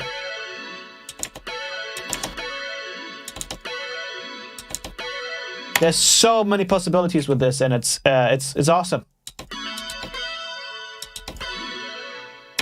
It's amazing. So what we're going to do is we're going to open up that project that I showed in the mini showcase. So we're going to switch back to... Oh, no. Oh, no, no, no, no, no. Whoops. You just suddenly decided to turn off again, didn't you? For some reason. Why do you do this?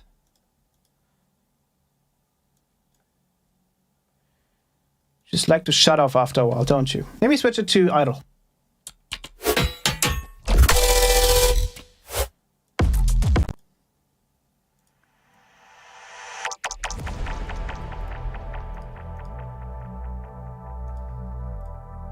So I'm going to open up the project.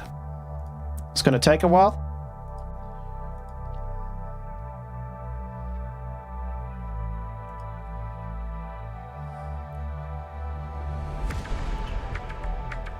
Save stream, by the way. Yes, I will do that.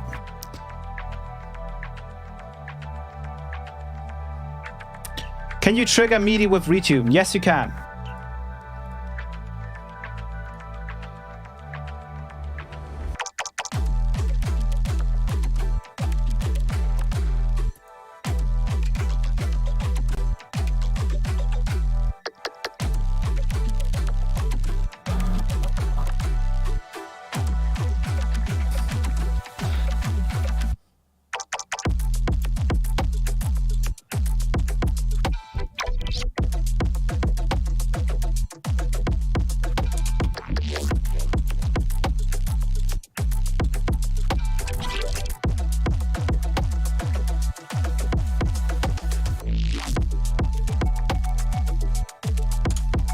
I'm just waiting for the project to load up. I think it's already loaded up.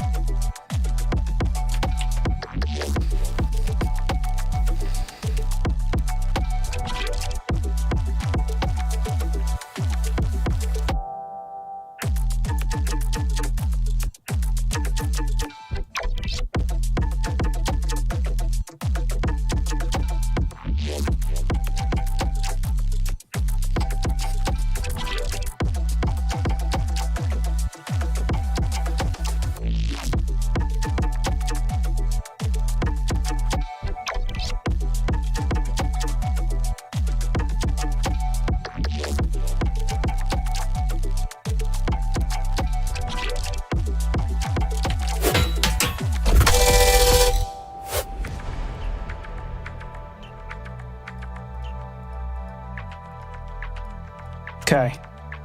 Seems like things are working again. Let's test it. Yep.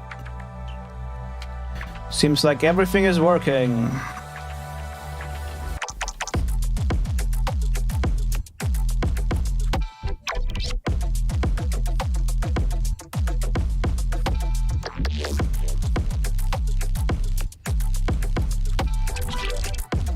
Alright, I just gotta switch these plugins to 0 latency.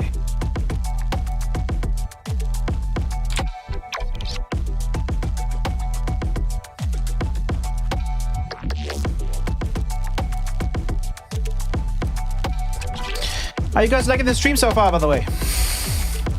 I'm having some issues sometimes where the stuff I'm controlling just kind of shuts up for some reason, and I'll figure out what that is all about, but I hope everything works otherwise.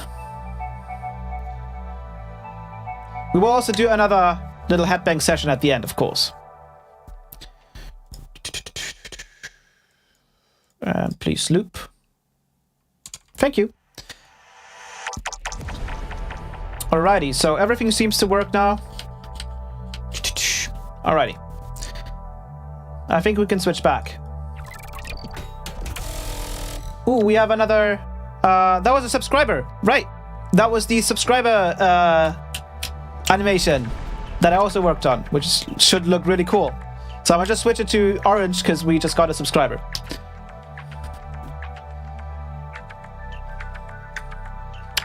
I was having a bad day, but you're making my day.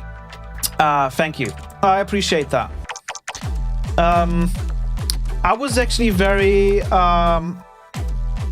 I was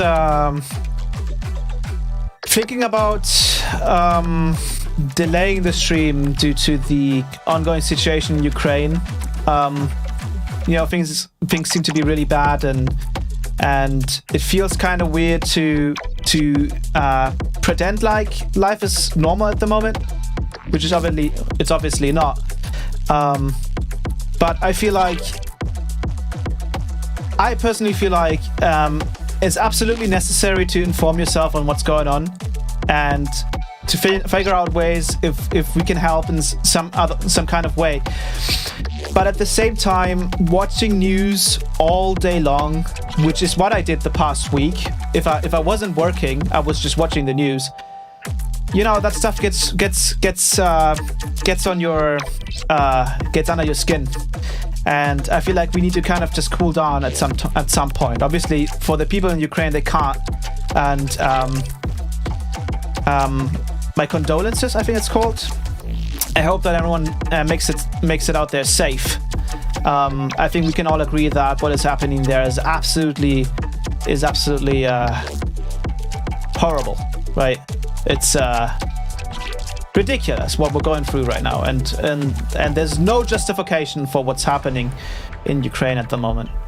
But at the same time, I don't think that watching news all day is very healthy. I believe that is absolutely necessary to stay informed and watch the news from time to time and see what's happening and try to support them in some kind of way. But I hope that I can kind of help some people here kind of just cool down for a second, just not think about it for a minute, and kind of just relax. That's one of the reasons why I decided not to delay the stream. Yeah, as Kuvoro said, I'm scared because, you know, you live there and you don't want any war. I don't think either Ukraine or Russia wants war. I don't think so at all. I think there's people here who are deciding for them who are very irresponsible. Very irresponsible. I think, funnily enough, because this is like a medieval outfit and stuff, right? Funnily enough, I think if you compare it to, say, medieval times where, okay, at some point kings stopped fighting in wars, but there was a time where they would participate in a fight. And that changed a lot, I believe. I think that changed a lot because when you're part of it, when you're in there and you're experiencing it, you know, right in front, that makes you overthink things. That makes you think, oh, maybe I shouldn't do this. maybe this is not a good idea. But when you save thousands of kilometers away, when you're safe from the situation, it's I don't know. I don't understand these people. How they can just decide for other people like that. It breaks my heart. But yeah, again, I want the stream to be positive. I want to kind of try and get a couple of hours in where you guys can relax and just not think about that situation, and then get back to it, obviously, because it is necessary. But yeah, the project is loaded. So let's switch over to the project.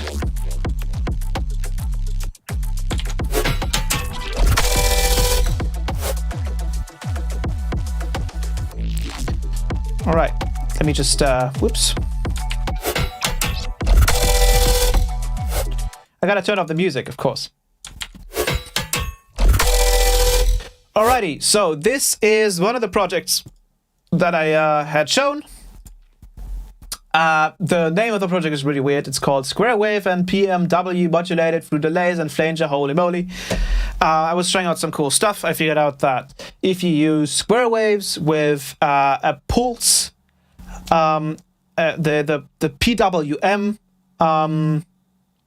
wavetable bend modifier, you can kind of get similar sounding saw waves out of it at some point. And that was really cool for like kind of like FM emulated basses. That's what I was initially trying. Then I found out about RETUNE. I threw it on here, and now we have this.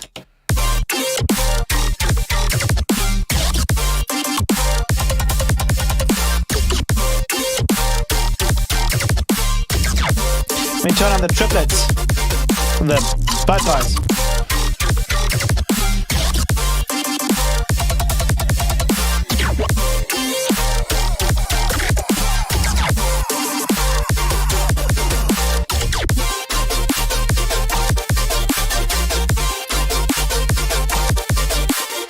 Anyways, enough headbanging.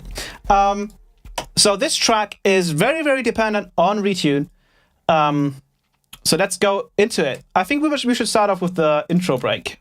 So obviously I have some pianos in here. No, actually, no, these are the pianos, but I have some very simple chord progression, as you can see. But really sweet.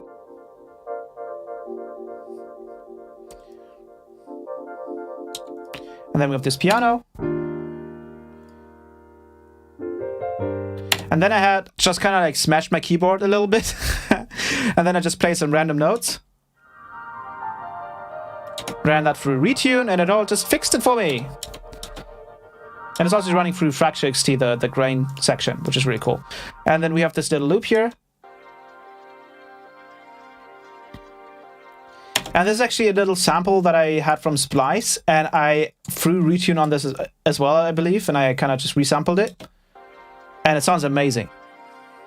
It sounds great. I love it. And then we have this FX Atmos.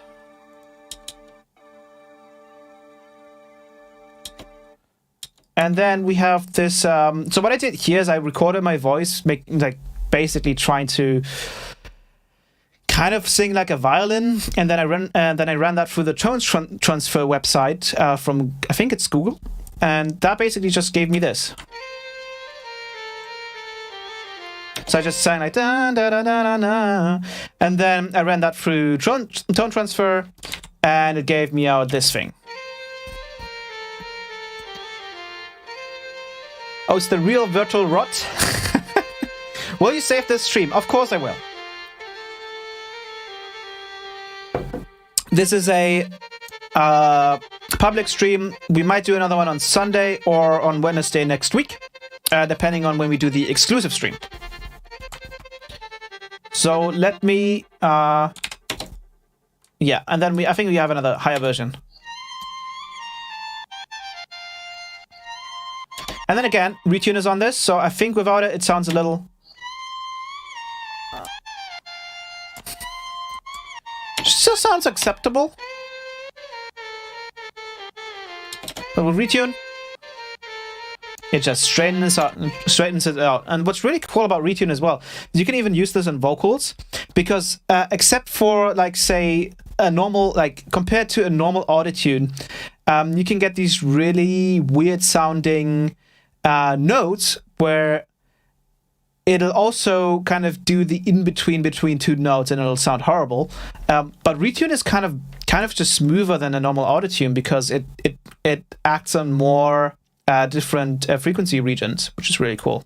Then we have the simple low super saw, and then we have these vocals. And again, we're using Retune twice, actually. That's why this project has so much latency, because one instance of Retune does have 170 milliseconds of latency. This one's not doing anything. Oh no, this one is doing something. I think this is using the transpose. Please tell me you're using transpose. Yeah, this is transposing it. You can also use this like elastic pitch, pretty much, except for the formants, right? So I like your remix from DJ Nate's song. Thank you. I still hope that gets released someday. The guy seems to be very busy, so I'm letting him take his time. But that was a fun remix. So yeah, without Retune, it would sound like this. Actually, it sounds very similar because I probably already resampled it. I just have it on there because it's such a light plugin. And then we have this cool little part here with Fracture XT also doing some glitches. And obviously Retune. And here it's making a big difference.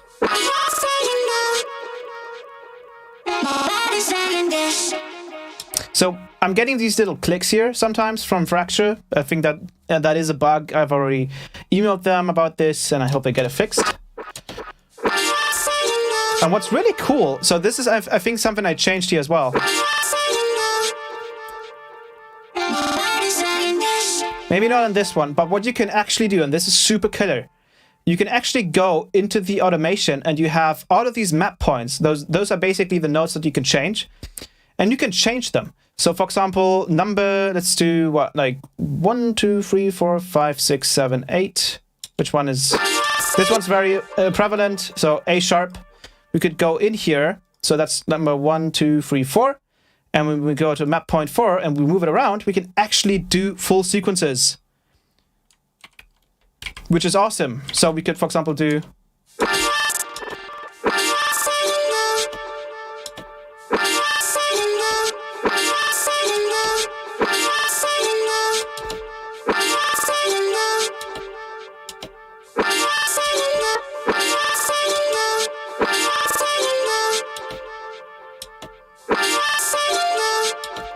so you have a lot of possibilities here, and I actually did that for the idle song that I usually play when there's this loop and stuff. And then we have this nice little back effects. Actually, no, this is just a simple sound that I made, I think, probably with like Serum or something. This was really cool. Another back effects that I made. And then I'm running it through Retune without it. Very atonal. You can see Retune as an auto-tune for anything. That's basically what Retune is. So, okay, so someone was asking how much Retune costs. So Retune costs, I think, $150. Which, obviously, if you think about the fact that it's probably the second only plugin that does this certain thing, it's pretty decent in price. They do seem to do sales at times, which is nice. And obviously, if you compare that to retail price of other plugins like Blitzmap, it's a lot cheaper. And again, the quality is crazy good because I guess it relies on the sort of the pitching algorithm that is inside of Elastic Pitch, and that algorithm is used in Ableton. That algorithm is used in many other DAWs, and it's a very, very reliable plugin. And then we have this nice little, that's just a plug. There's also Retune on here, so without it, Let's go here. No, so for example, here you can see I changed it a lot. So now we get something.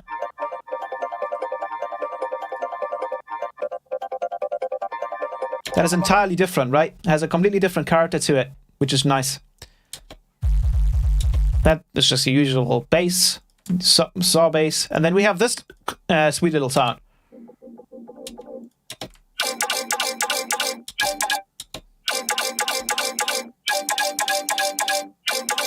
And the way I'm doing it here, so this is the original sound.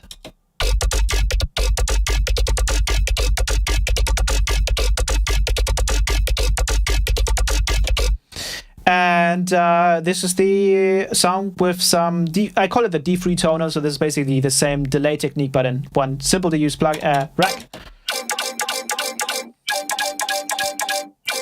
And then I'm actually just moving the shift from this frequency shifter. And you can tell it's like it's changing the note. It's because it is changing the frequencies, as it's called a frequency shifter. But RETUNE basically just fixes what the frequency shifter can't really do harmonically, right? And I think even RETUNE has some automations, right? So here I'm automating the map points 5, 10, and 7. I think to a later point, for example here. Yeah, now I'm switching them. Play that together with the bass.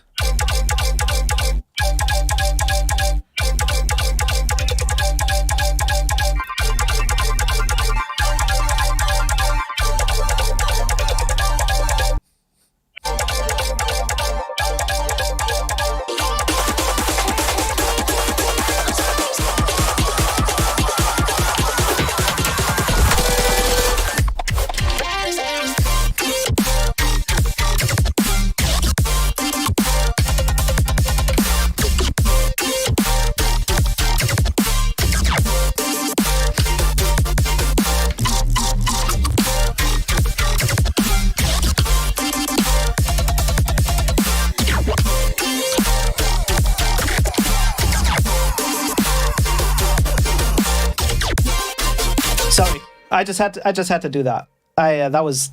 It's too much fun. Funnily enough, look at this. Okay, so what I've tried to do with all of this this stuff. By the way, I noticed some people are just now noticing the visuals and stuff. If you go back to the beginning of the stream, I have a little mini mix that I played with those visuals.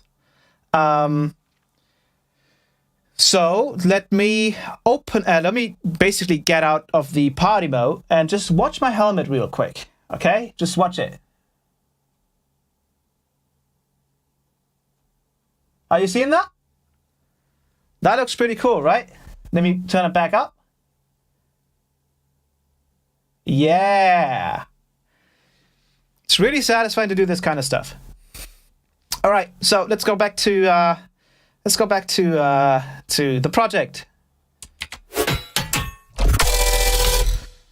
Okay, so I just had to kind of headbang there a little bit because I got really excited. So this is one of the first basses that are using it, and I think I still have the old drop here somewhere. Let me go here. Right, so let me turn off RETUNE. Where is it? It's actually on all of these basses. So this was something that I made. So basically, if I were to turn off RETUNE, it would sound quite horrible. So let me go. RETUNE turned off. RETUNE turned off. That is turned off. RETUNE turned off. Okay. So this is the drop without RETUNE. Also on here.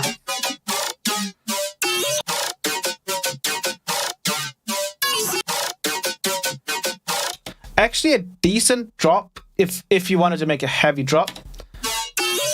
But funnily enough, you can notice that some of these sounds sound really awkward and like some of the notes are really off. Like it sounds weird, and you can even see the MIDI is really weird. And the reason why that is because what you need to do with RETUNE is instead of just slapping it everywhere, you actually use it to basically use it as kind of like how you would use a processing rack. So usually you would open up a serum, you would open up your processing rack, and then you would make your sound. You have to do the same thing with RETUNE. You have to make the sound in mind of RETUNE, because all of these notes are only these notes because it sounds good with RETUNE. That is the idea. So that's why it sounds horrible without RETUNE, and it could sound better without RETUNE, but it would never be tonal. That is the idea. So yeah, then I had that drop, and then I kind of just chopped it up and added some bass to it.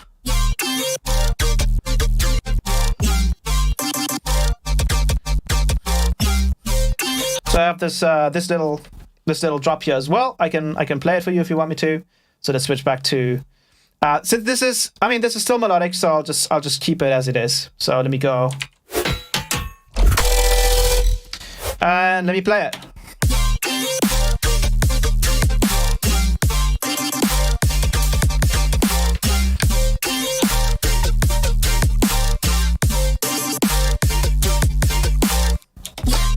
Yeah, so that was initially what I had, and I then decided to let me go back to. So then I decided to actually make it into sort of more of a melodic dubstep drop, because I had another melodic kind of dubstep thing that combined the color bass sound with sort of those old dubstep kind of melodic dubstep sounds and rhythms. So I did that. So I had made this sweet little chord stack, which I can also go over in an exclusive live stream on how to make these and why they're so useful to make before you just try to make this work as MIDI.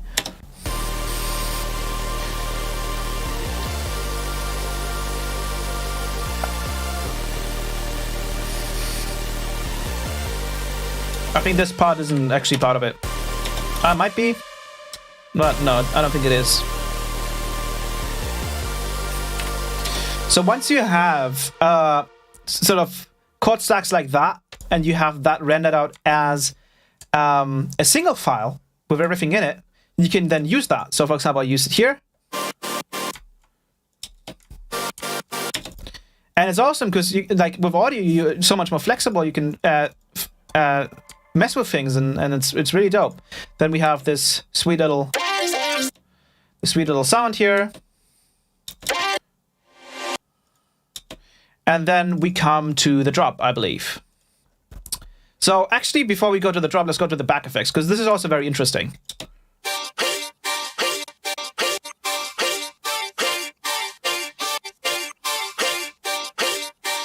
So here, I'm taking the same vocal that I basically just completely butchered. And you can even tell, like, me messing around with this, without RETUNE, it sounds horrible. And then with RETUNE,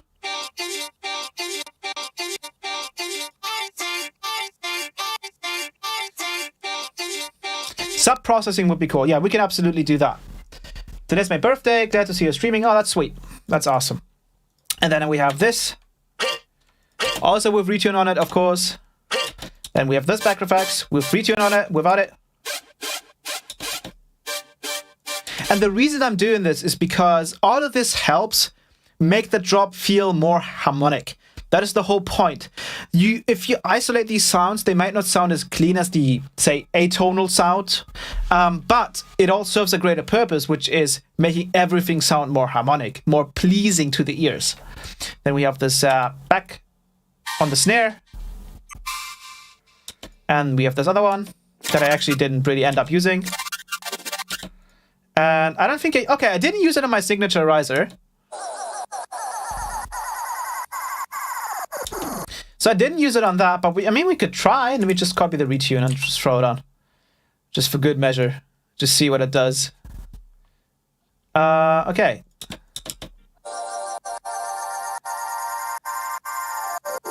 That's funny.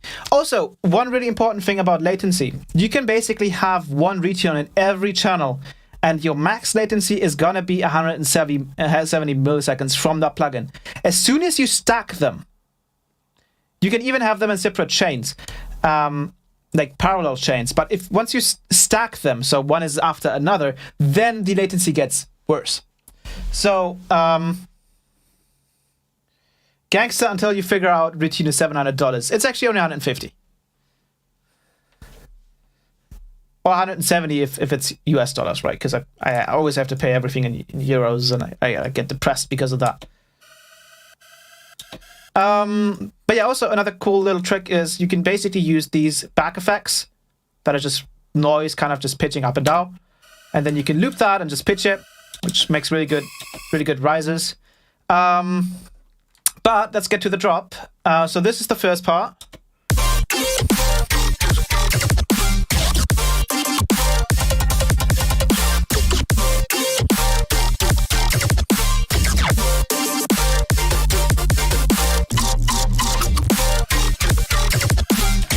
Okay, sorry, I just had to do that. Signature riser release. I can actually throw the signature riser into the first sample pack if you guys want me to. But these are the main sounds, and you can actually tell here. So this is actually changing in tone, and I think what's happening here is we have RETUNE on, and we're changing the delays here. So let me turn off RETUNE and just play it to you. So that's what it sounds like without RETUNE, and then with RETUNE, just fixes it. Just fixes it. It just fixes it. It just does it. It just does what you want it to do. This plugin, the fact that it's so CPU friendly, the fact that it's somewhat affordable, the fact that you can use it multiple times in the project is ridiculous. It's ridiculous.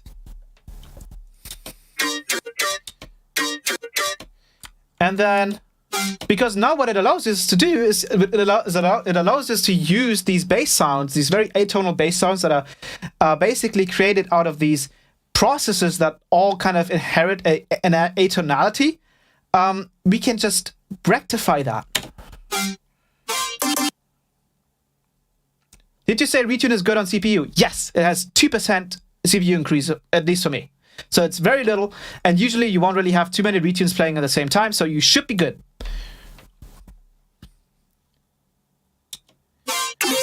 You should put a big lipstick kiss mark on your face rig model. I can actually I can do anything, dude. I can do anything. At some point, I can just add I can just attach my head to a dinosaur if I wanted to, right? But that wouldn't really make sense for the immersion. Do you mind opening RETUNE? I'm curious on what the plugin offers. Right, so RETUNE is basically, if you know the MIDI effect from Ableton, it's called scale. It's kind of the same thing, but for frequencies. So you can basically, you have your straight line here, which is all of your harmonics. And then you can basically map certain, or like key lock certain notes to the specific notes. And you can go crazy like this, you can go up, you can go down. But basically what this does is it takes the whole frequency spectrum. It basically just separates it into multiple harmonic blocks, and then it repitches them. Or it pitch corrects them. And it's a very light plugin, and it sounds great because it's, I guess, based on the elastic pitch algorithm. So it sounds amazing. You even have a transients control if you're losing some transients, which is also dope. It's just great. It's just a great plugin. And even here, I think if I take off the RETUNE, actually this part actually sounds decent, so I don't think I need to change anything there. Then we have, there's a little bit of RETUNE here, but it's not really doing much. Just a little bit of a growl. And yeah, then the main reason why this sounds like still kind of like a melodic drop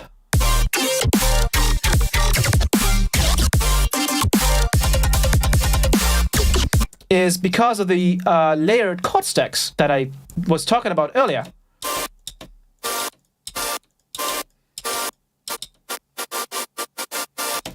So because of these chord stacks, everything still gets a sort of harmonic context, which allows it to basically just feel more like a melodic dubstep drop that surprisingly has bass sounds in it that for some reason, and again, this is very rare. You don't really usually hear this kind of stuff because it's very difficult. We got a new subscriber. Dance B49123 has followed. I'm not active. I'm not active on Twitch. So why am I getting Twitch follows? I'm not sure. I'll do a multi-stream at some point though, so Twitch people can get that as well. So here we have a little contact sound, and I think retune is on here as well, and actually changes quite a lot. No, not really. Sometimes retune is an effect that you kind of just have to try out on a sound and see if it helps it, right? Okay, and then we have a sweet little thing I did. So I basically just wrote some kind of melody and had that be basically just some like super saws, and then running that through a trance rate sounds really awesome. And then yeah, so these bass sounds combined with the chord stacks really give it that melodic context. And then also this bass scroll that I added, and the contact notes that I added here. I think this is a string, a pizzicato. That's what it's called.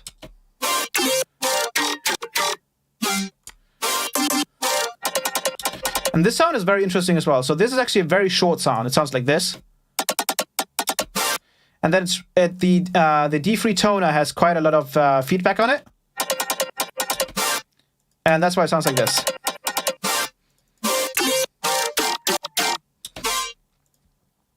And then all together.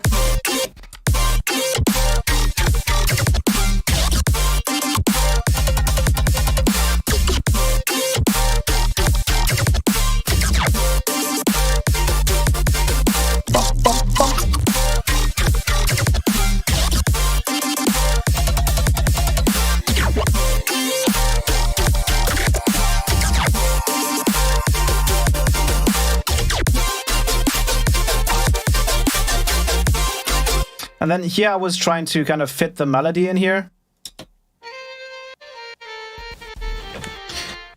And I think tone transfer is a really cool idea because you can basically just hum your melodies into anything, and you can turn it into an actual instrument, which is really, really cool. Are those vocal chops layered in there? In here, yes. So we have these Cara vocals again. And then I think Retune is also doing a lot here.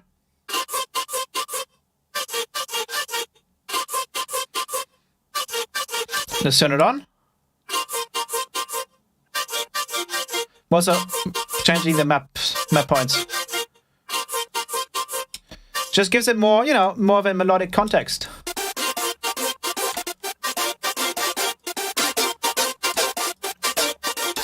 And then obviously with the bass, where's the bass? We need the bass.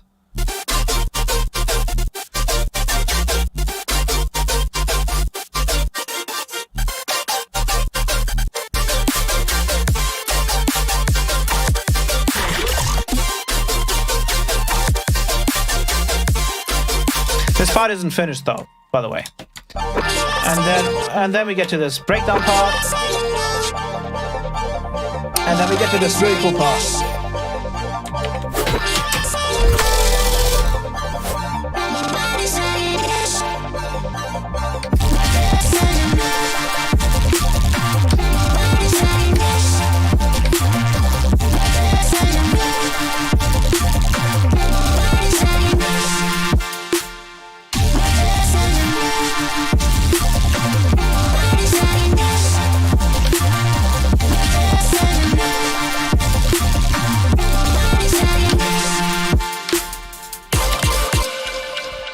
I just had to do that again.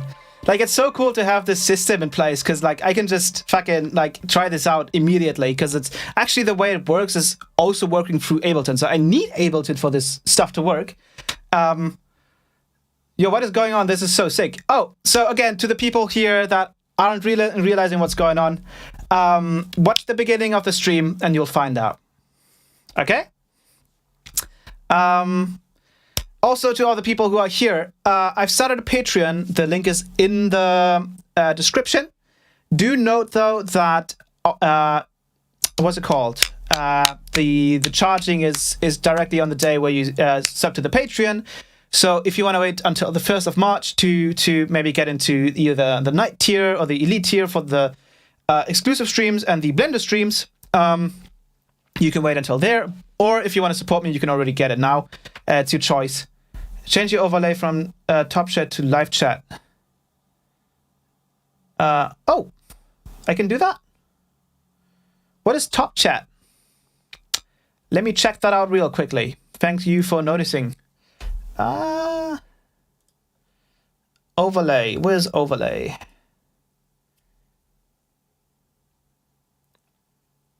I can't really change it, I think.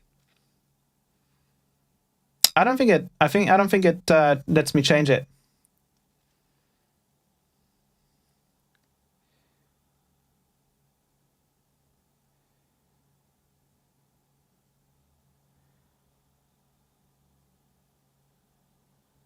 Why does your voice sound like it's going for OTT? It's not. There's a little bit of compression on there, but that's it. Okay, you'll send me through the aims. I'll just play the track while I figure this out.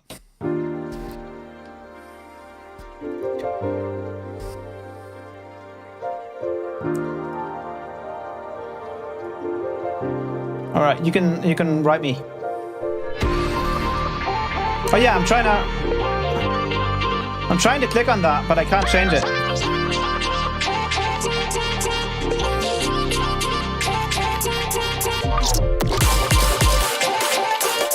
Let me Google it.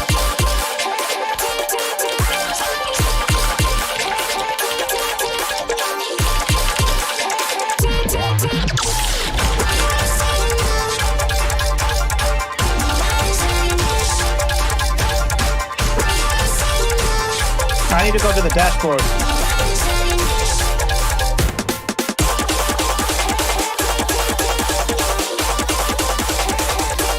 Apparently. Let me just jump to this, okay?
All right, let me figure this out really quickly.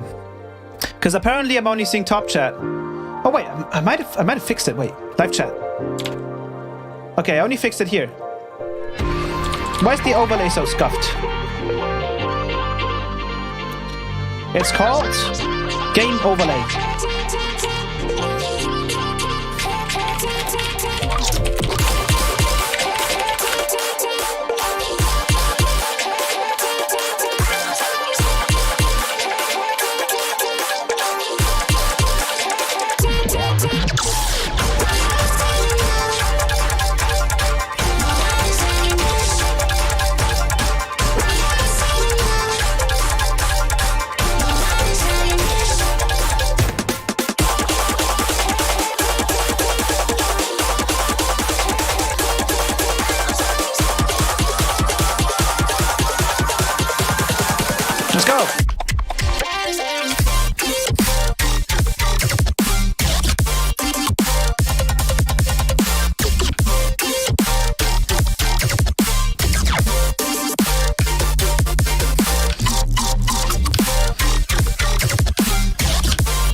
Yeah, I don't think I can change it. I can change the live chat here, but it seems like the game overlay doesn't let me change it.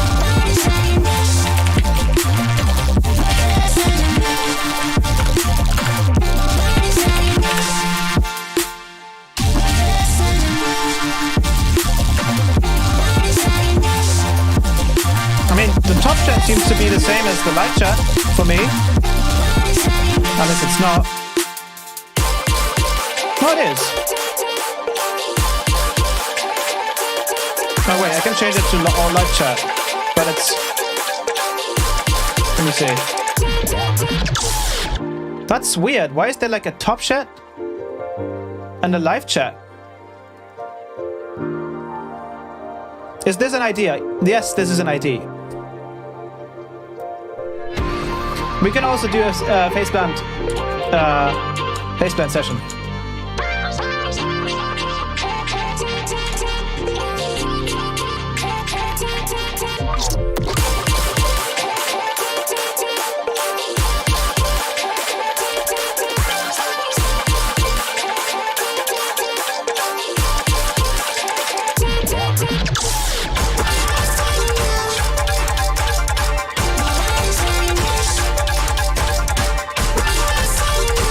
Alrighty.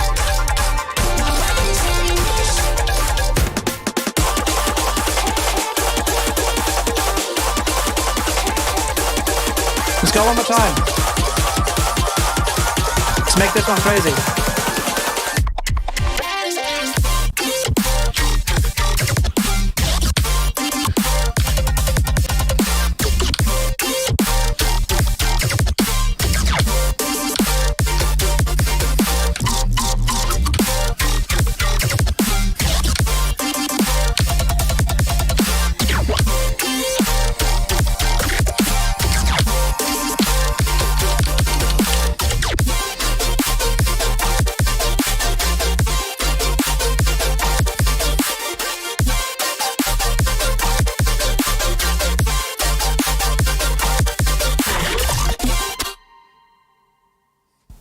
Alrighty, that was enough.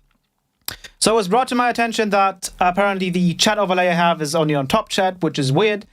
I wish I could change that, but currently some of the messages I won't see directly on screen, which kind of sucks. I'm guessing there was a lot more comments, I just didn't see it. So I might have to get another screen to overlay. I might as well just use the small screen, but I actually need to use the small screen for other stuff. What's up? Then some song faceplant. Is this going on the live stream playlist? I missed most of it. Yes, and I will not. I will not be. Oops. Whoop. I will not be unlisting the live stream videos anymore. I have actually unlisted.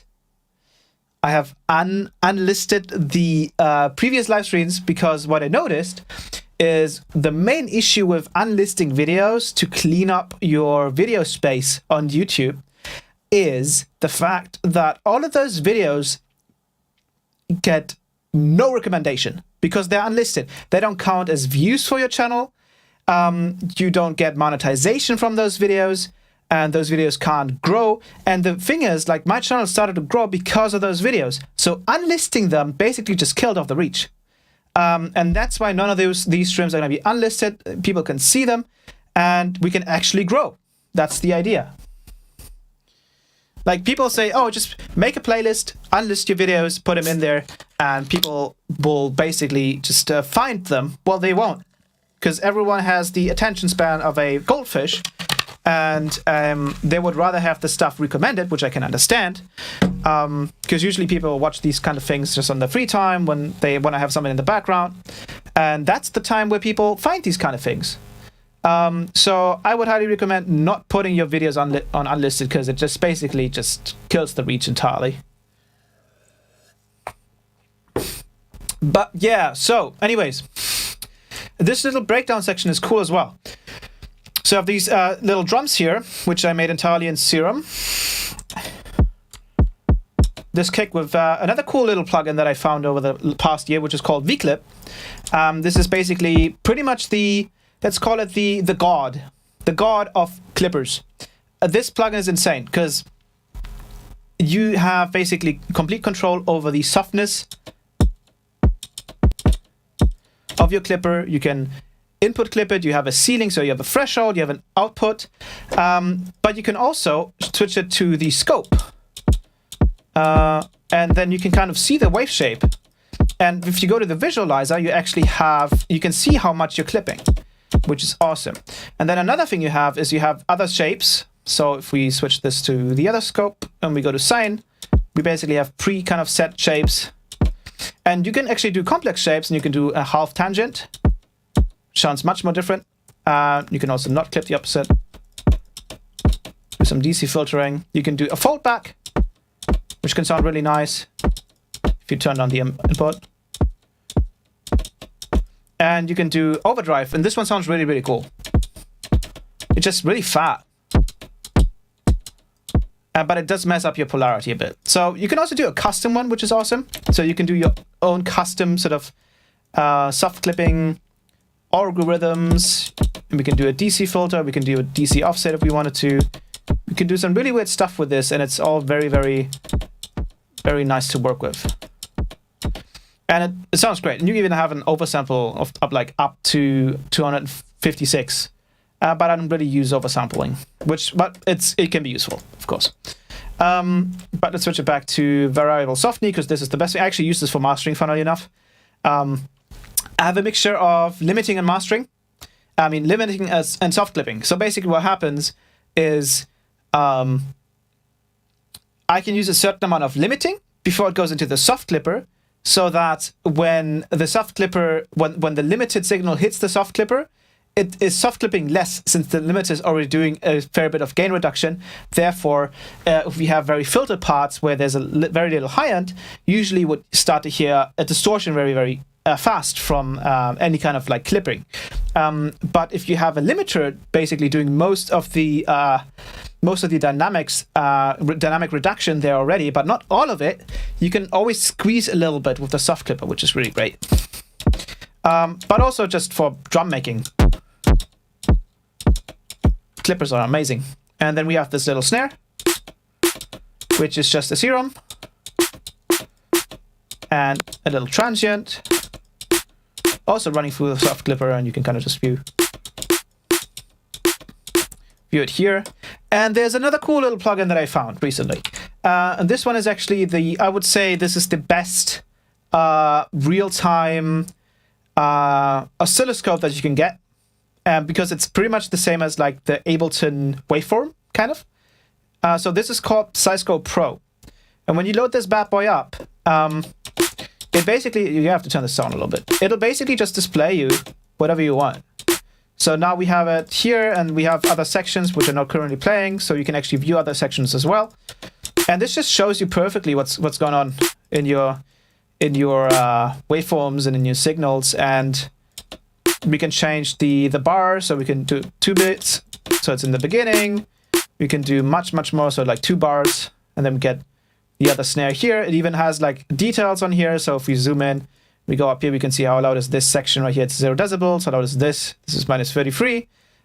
This is actually my own skin, so I reskinned it quite a lot to look very like clean. But I use this, for example, on the master. I think on here I use it. Let me load up the SizeScope. So it's like before. And then I can just kind of see where are the drums, right? So here's the drum. You can see, okay, everything else is loud but the kick drum. So just push it a little bit with this thing. Maybe just push the kick a little bit, depending on. It's so easy to view this stuff. You don't have to resample stuff because it takes forever, especially because of the latency. And the coolest part is you can actually save it. You can go to WAV and you can save it somewhere if you want to. That is amazing. So let's go close up SizeScope. And funnily enough, for this project, I did something very, very special. I will show you in a second. So with this Reese that we have right here, this Reese is actually going through retune, but not in the normal way. So here I'm actually using an auto filter. And this auto filter is basically preventing Retune from touching the low end, which I want to keep clean. Because I don't want Retune to touch the low end because, again, it kind of... So the way I read about elastic pitch is that what they do is they take your audio signal into a sort of mathematical, what's it called? Environment, or they basically convert it to math. And then they do their processing, and then they convert it back to audio. And because of that, it will never be 100% the same quality, because they basically re-synthesize, or they basically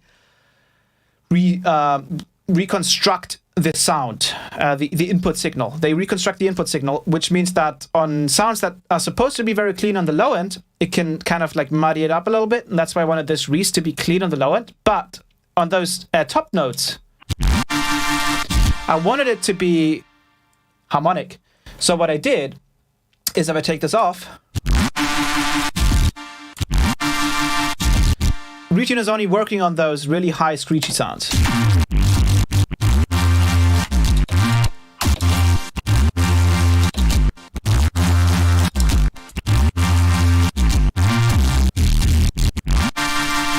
And it sounds amazing.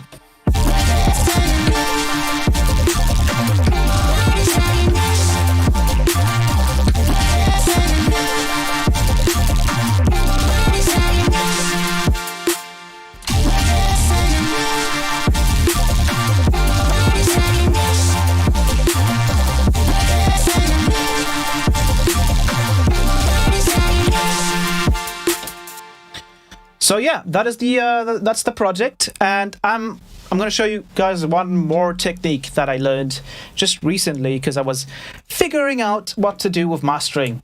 So my main concern about using multiband compressors on the master, and I can show you this and I can prove it to you, is that they mess with your drums.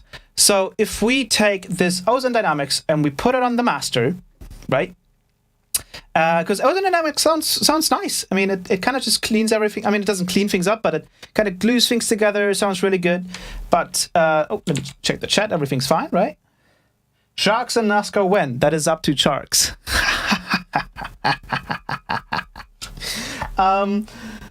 Converting to meth. We have to sound design. On my master, I do the reverse. I firstly put the clipper and the limiter because for me it kind of makes it as loud as I want. And then is it?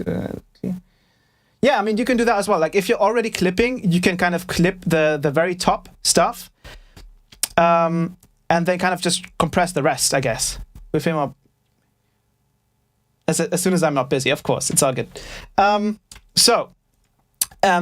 The main issue I have with mastering, so we're actually just going to use SideScope to look at it, is if we now play this, I think we should see it on the kick and the snare. So take a look at the snare. This is the snare. So you can see if we actually take off the Ozone Dynamics and we play it again, and this is the really cool part about this. Wait, what did I turn off? I turned something off. I don't remember. What did I turn off? Did I not turn something off? Did I turn something off?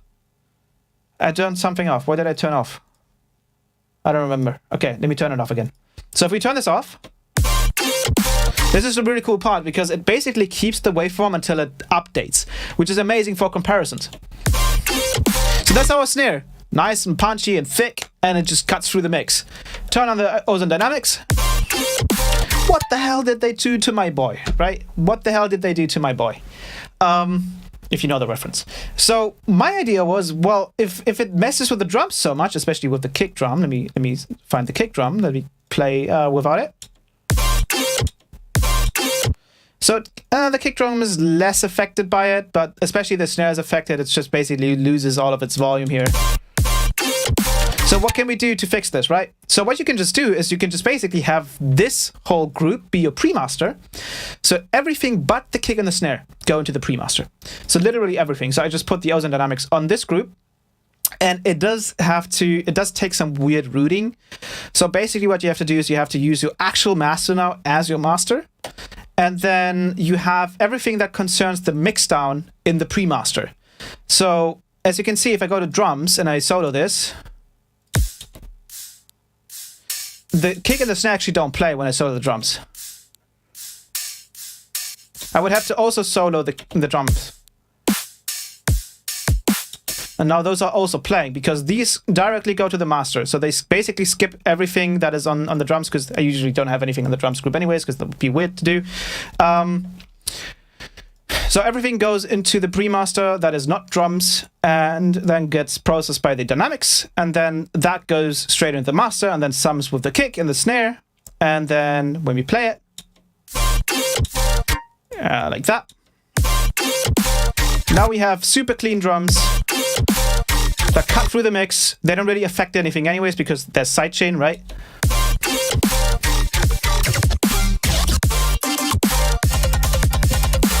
And I think, as you can hear, the drums are very, very clean and kind of like cutting through the mix quite well. There's a specific technique about making transients that I'm going to go over in the exclusive live streams that we might host on Sunday. Maybe on Wednesday, depends on when we want the other public stream. If we do the public streams, and we're gonna probably vote this out in a poll in this stream. If we want to do the public streams on a Friday and a Sunday, then we do that. If we want to do the exclusive stream on a Sunday, so obviously the entry will be $7 or like $8 for the night tier on my Patreon, which is in the description, by the way.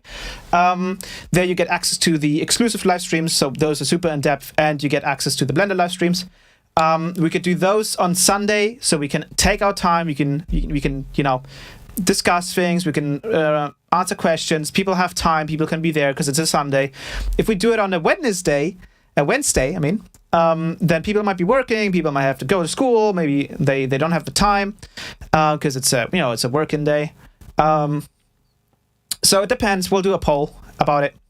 But yeah, so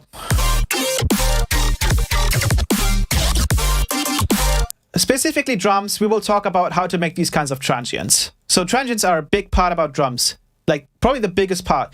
The body of the kick, and this is the snare, I think. The body of the kick matters less than the transient. The transient and the relation and the transition over to the body is so important that it can ruin or make a track. Seriously. And we will go over that in the exclusive live stream.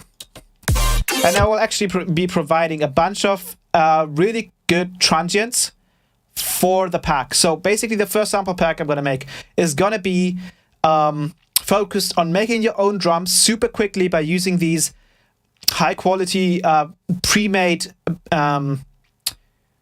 parts of drums, basically. So you have your bodies, you have your snare bodies, you have your transients, you have your tails, you have some tonality layers that you can use. So basically we could make the first pack all about drums if we wanted to. We can obviously vote on that. If you guys decide to sub to the Patreon on the Elite tier, we can just make a vote on that before the 1st of March when I release the pack.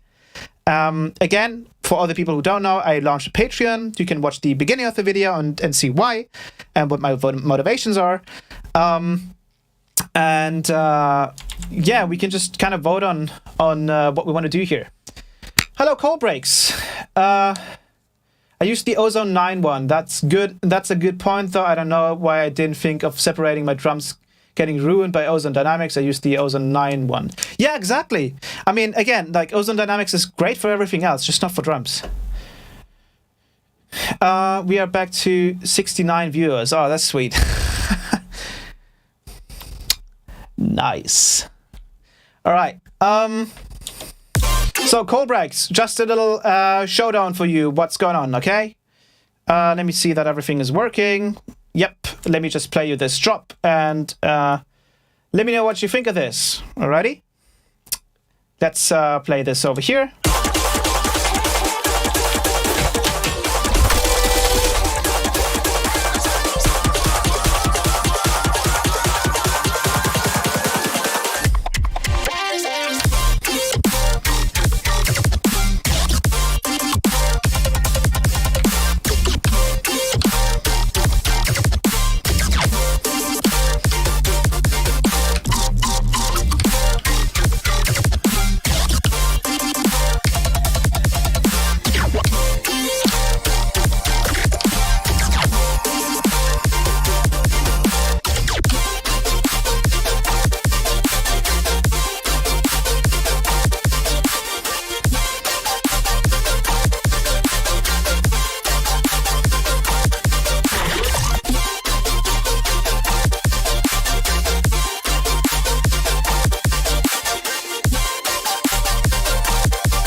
This is serious.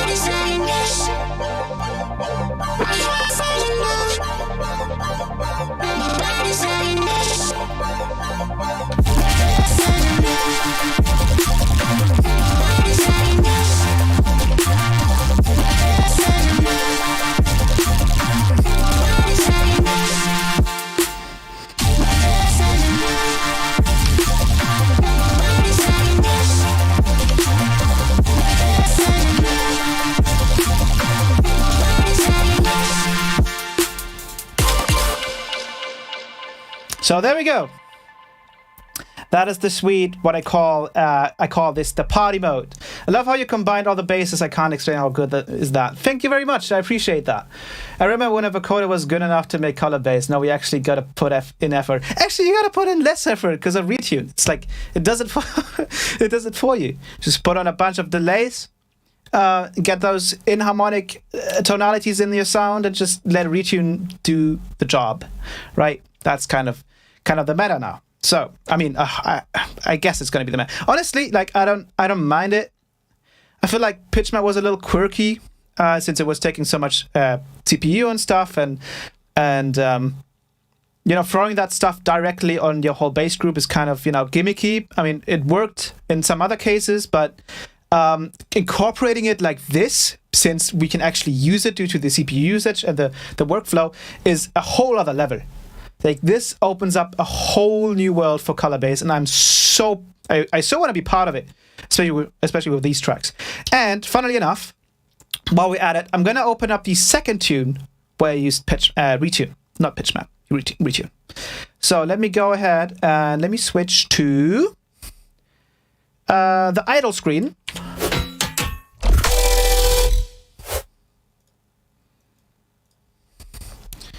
And I'll be right back.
Project is almost done loading.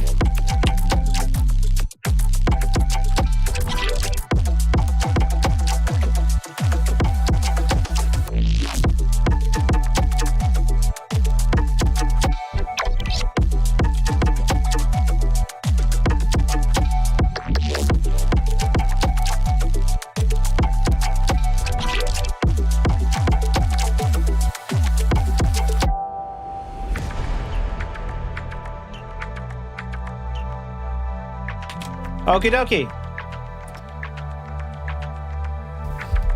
Let's go back to this project.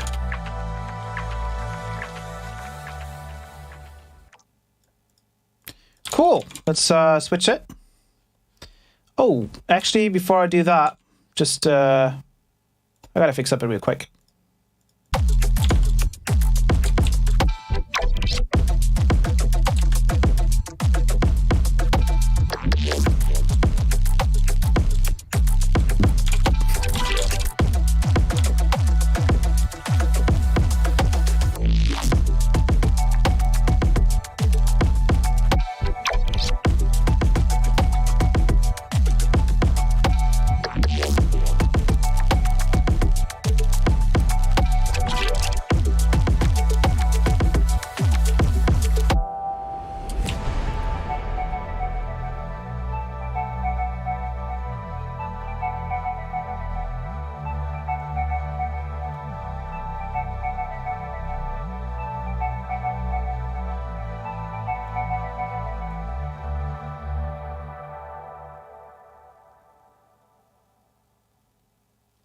All right, almost done.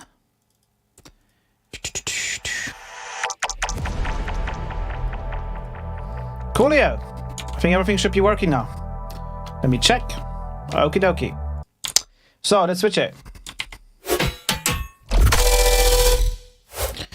Okay, so this is the other project. This is the other track. Let me turn on the chat again.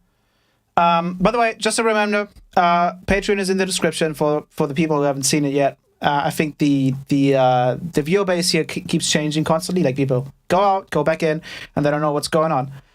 You can watch the beginning of the video. I explain everything there. So let's go into this track. So this one's one of my favorites because I think I wrote some of the best chords that I could have written.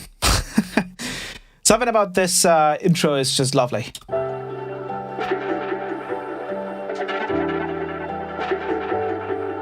Actually, let me play it. There isn't really like a transition to the drop yet properly, but I'll switch to the party mode and let you guys enjoy this one as well.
So, yeah, that was the other track. Again, that was in the mini mix from the beginning. Let's go over to the project, right? So I'll switch it back. Alrighty, so I think this track might not be using RETUNE too much, actually. I'm not entirely sure. I think the main way I did it in here was with Quanta. So I used a very old track of mine, which is called, well, at the moment it's called Ton Ton Ton. It doesn't really mean anything. I made it on the Discord. I was just like live there once, and I just made it. And I might actually just play it in a second because it also looks really cool, the visualizer. But this is the drop right here, and the main sounds are up here.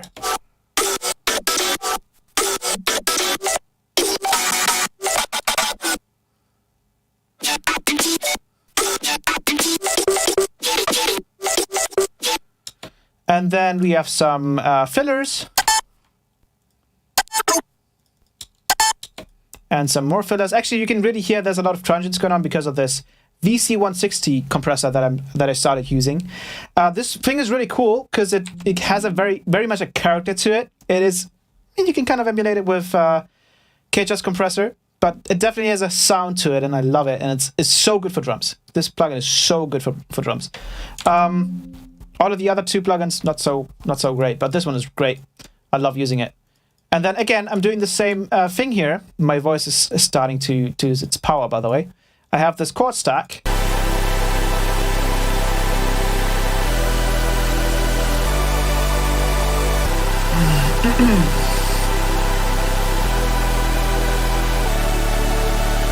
And then I just basically render that to audio, and then we can use that as guides in the drop. So, oops.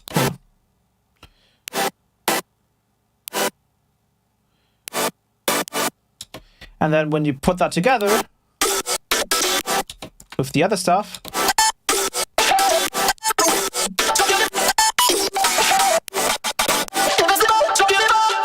and then we also have this, I'm pretty sure this is probably some Edison thing I did.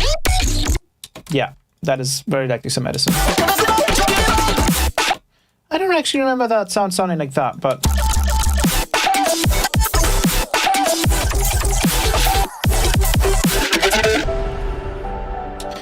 But yeah, this drop is a lot easier. I also did this little cool part here because I had this. And then kind of just layered that and this one. You know what? Let's actually fix something here. So you can hear this? Yeah, this doesn't sound really in key, right? A little bit, but it's not harmonic very much. It's like, it feels like it's in a different key. Let's go over to the bass note. Let's actually see what the key is of this track. And then let's fix it with Retune. So we can see we are in E minor. So let's see if this is a real life use case in here. So they don't really sound in tune at all. Let's grab Retune, and we are in E minor, I believe. I literally just forgot. We are in E minor. So let's go over to the pluck. So again, we want to go to the key E, and then we want to switch it to chromatic. So it's doing it for the whole frequency spectrum, and then we want to switch it to minor. And then we got to figure out whether we turn these down, or we turn these down, or we turn this one up. Because obviously, if we have two very strong harmonic notes here, they're going to sound dissonant.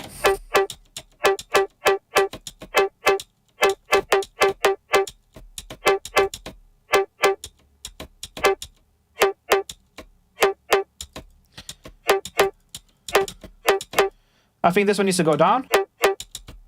And this one. I think that's correct. Let's play it with this one. Yeah. We can try it lower. We can try it higher. Maybe even higher. Higher. Maybe higher. Then at that point it actually pitches it down. So yeah, this is correct.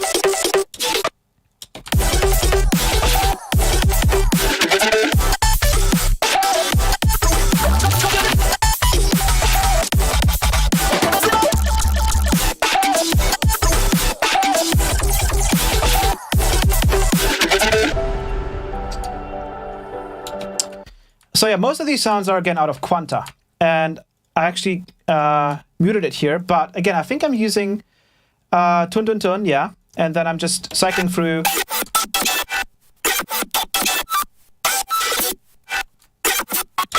different parts of that track, and then using those little snippets as actual kind of bass sounds, because they have to be processed quite heavily for them to sound like bass. So we could, just for fun, try and put Retune on this whole drop. It's probably not going to work because, again, sometimes you want those dissonant notes. Sometimes you have them in your track. But for very specific sounds, you sometimes just don't need those notes and you don't want those notes. But if you're talking about a whole section, it's very difficult to get this working. Because you do want those notes, but you don't want the dissonance.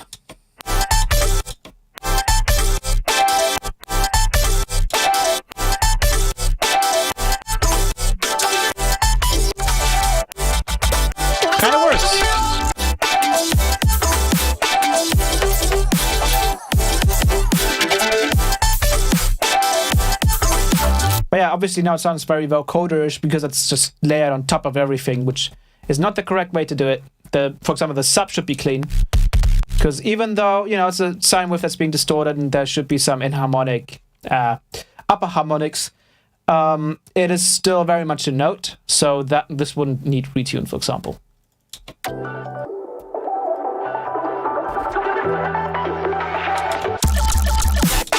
But yeah, that is the second track. Again, not a lot of retune going on here. But we can try it on here. Let's throw it on here. Probably before the auto pan. Again, one important thing about like plugins with this much latency is that if you use some an LFO tool, it's gonna get messed up by retune. If it's after retune. So usually you would have to have something like LFO tool before retune because of the latency. So let's switch to E. Let's go chromatic. Let's go minor. So these go down.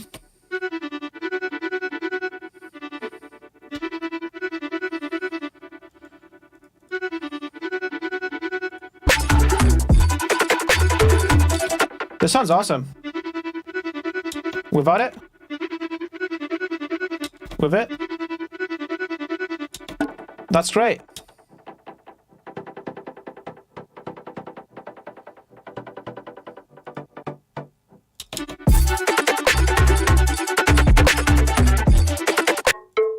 Oh, this sound is, I think, perfect for this kind of stuff. So we have a total of 6 delays in this one. Let's throw retune on. Let's see what it does. Put it on E, chromatic to minor, pitch correct up, selectivity up, smoothing down.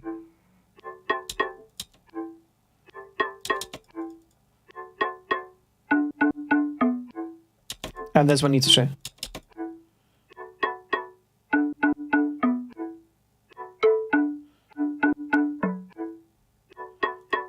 Without it?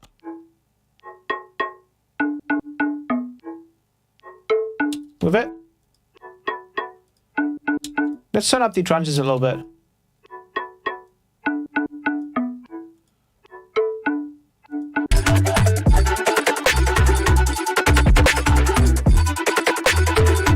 Much more in key, absolutely.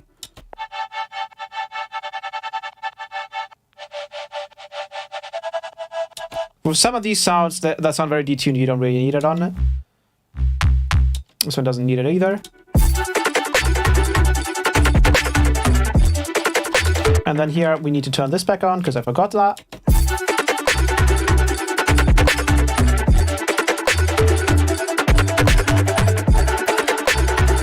And I also have this little part up here.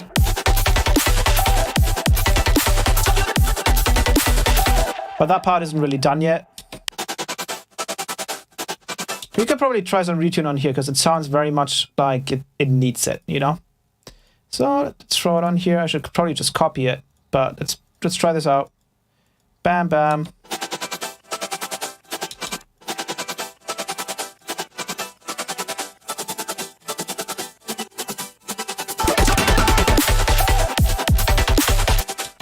Let's try it before the transgate. Actually, then I think we're messing up the transgate's timing. Oh yeah, this one definitely needs it. This again has very much a lot of inharmonics. So let's load up retune. Let's load up chromatic, minor, bam, bam, bam.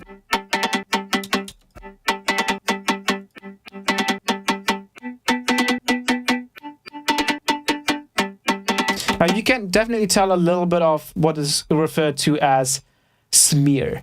And when smear happens, what usually with these kind of like pitch-based plugins, what happens is pretty much with any pitch-based plugin is that you get a little bit of smearing. So you get a little bit of it's called a pre-ringing, right? So what you can do to kind of minimize that is that you have retune at very much the end of the chain. So for example, after compressors and stuff.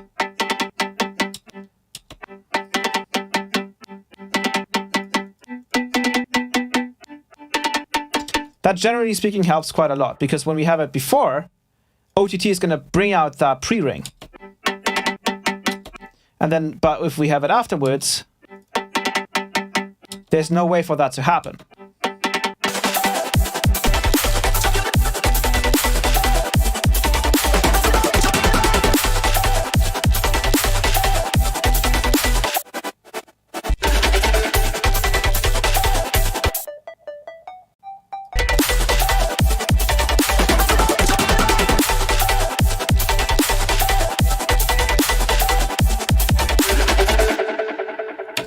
So yeah, that is the other track. Again, I'm going to finish both of them. I'm going to make a third one. I actually have another track that I think I can showcase. I think I can even load it up and play it with the visuals. Let me try and do that. Let me see if everything is still working. Seems like it. I'm going to go back to this one. Okie dokie. Actually, we need to go back to number 4. So let me switch it.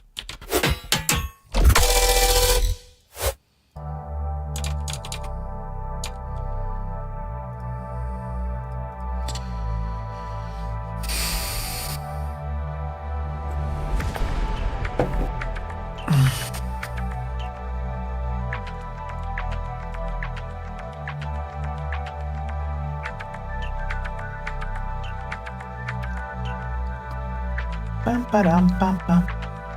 Bum ba-dum bum.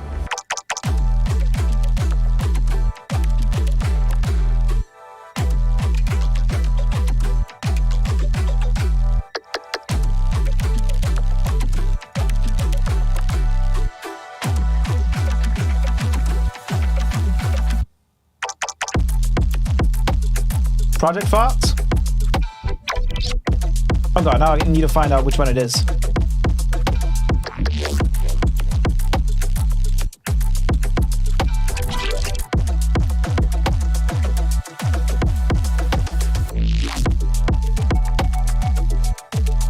Can we see the chord stack process? I might do that on an exclusive live stream to get really into it.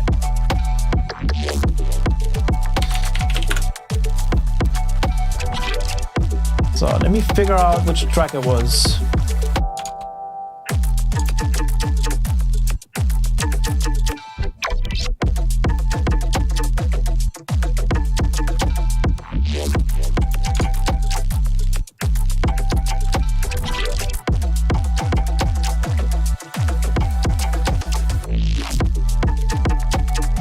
Oh man.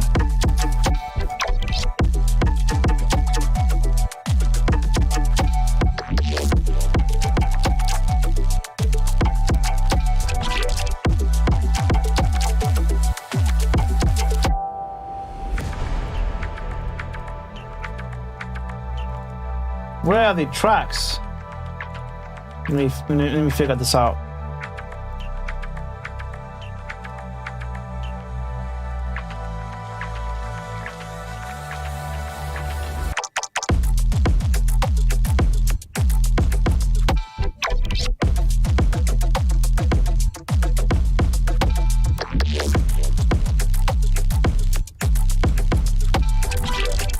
Okay, here we go. Let me just quickly go through these. I think it's this one. Yeah, 025. Okay, we're getting there. Let me open up this bad boy. Project files. Where are the project files? Project files. Mixtape. 025. Here we go. I'll play the track again for you guys because you probably like it. I do, at least.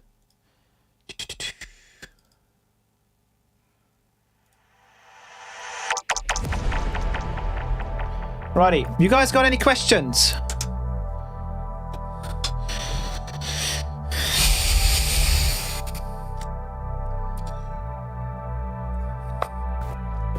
Which membership level do I have to join to see the exclusive streams? You can just join the first one, just Night. Night has access to exclusive streams and blended streams. So any of them have access to those streams. Okay. Elite also gets sample packs and racks, if you're interested in these. Hallo Gavi! Guten Tag! Guten Tag!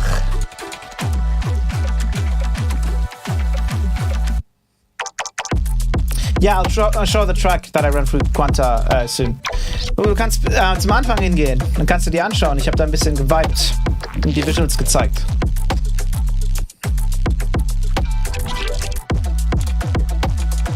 Okay, the project is loading. Just bear with me.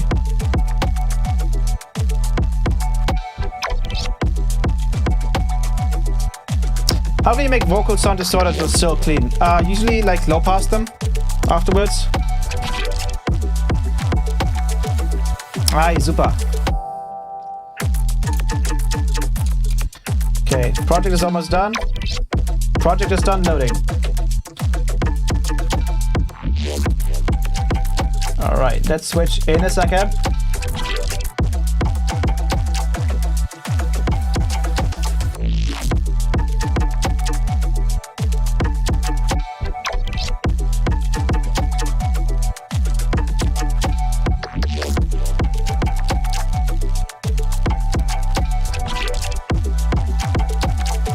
Let's grab the... We also need this one.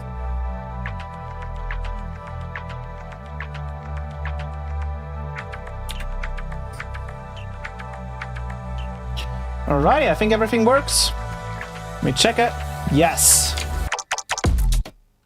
Cool. So, what I'm going to do is I'm going to go to number 3. And now we're going to listen to a track that is pretty much almost done, I'm pretty sure. Let me check. I'll just mute the audio really quickly.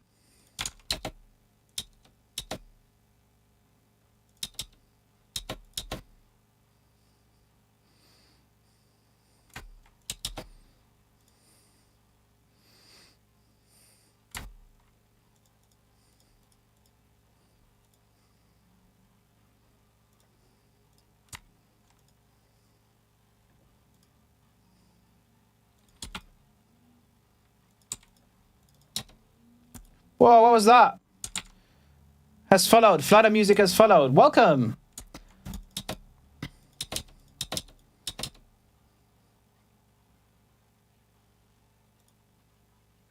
So yeah, the drums aren't the best in this one yet, but I think this is still a dope track. So let's go ahead and play it.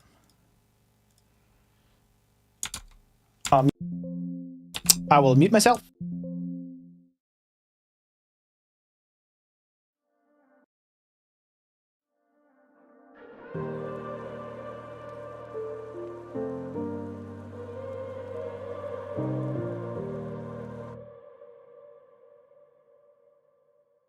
Oh no! Oh no!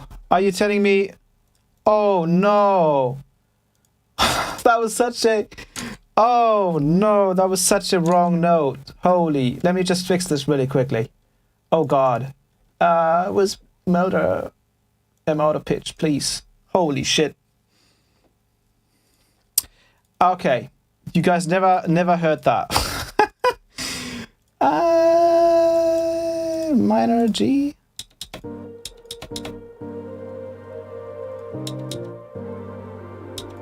Okay, I think we fixed it. Oh, that was really scary. We probably have to do the same on the other ones. Oh, that was scary. Basically, all of the waste plugins for me just kind of turned off for some reason. It's really... Wow, man. Waves, it's just...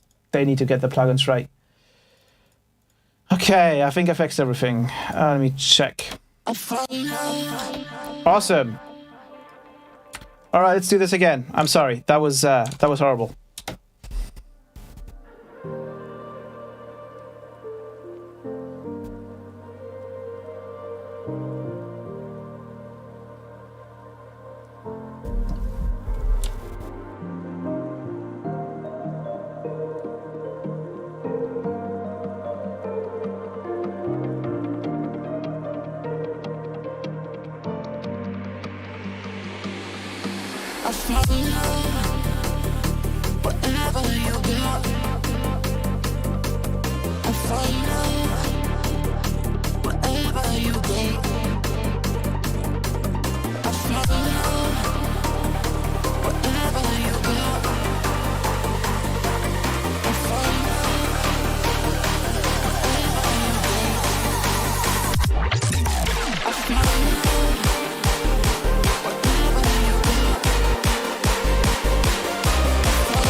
Okidoki. Jetzt still, tut mir leid, das hat immer noch diesen Part drin. Konnte ich jetzt bis jetzt nicht ändern, aber das ist nicht schlimm.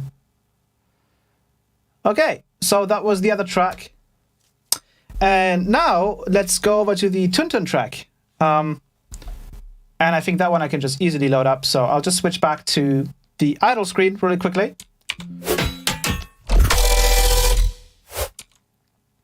So this is a track that I, again, did on the Discord. And ever since I made it, I kind of always wanted to release it, but I just didn't know when and how, and if I was going to do it after the new branding, if I'm going to keep improving it. But this track has a particular feel to it, which is really interesting. I don't speak sauerkraut. This track is called, right now it's called Tun Tun Tun. I don't know why. I need to probably rename it. But something about that track is really bouncy, and I love it. So we'll load it up into the system. Was this one for the battle? Which battle?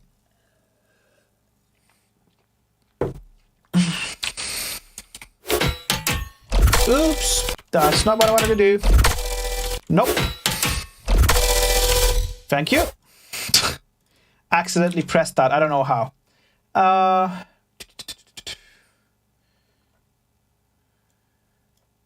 So we need this little boy.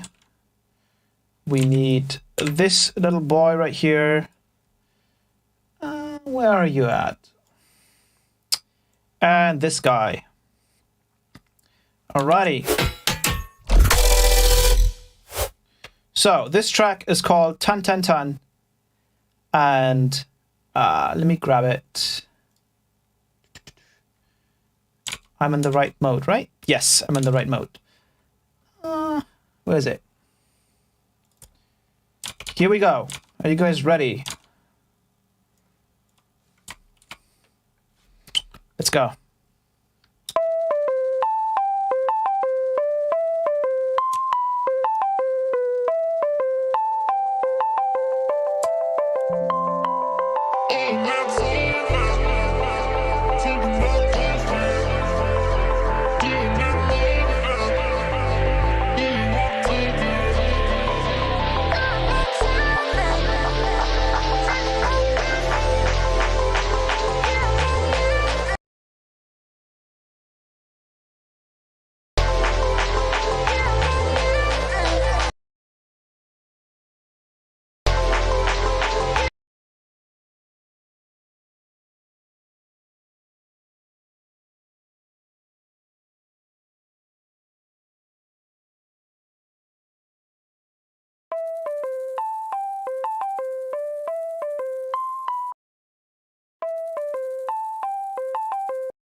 Oops, I muted myself. I'm sorry, I'm talking and I don't realize it. I'm so glad I have this overlay for the top chat so I can actually see when I'm messing up.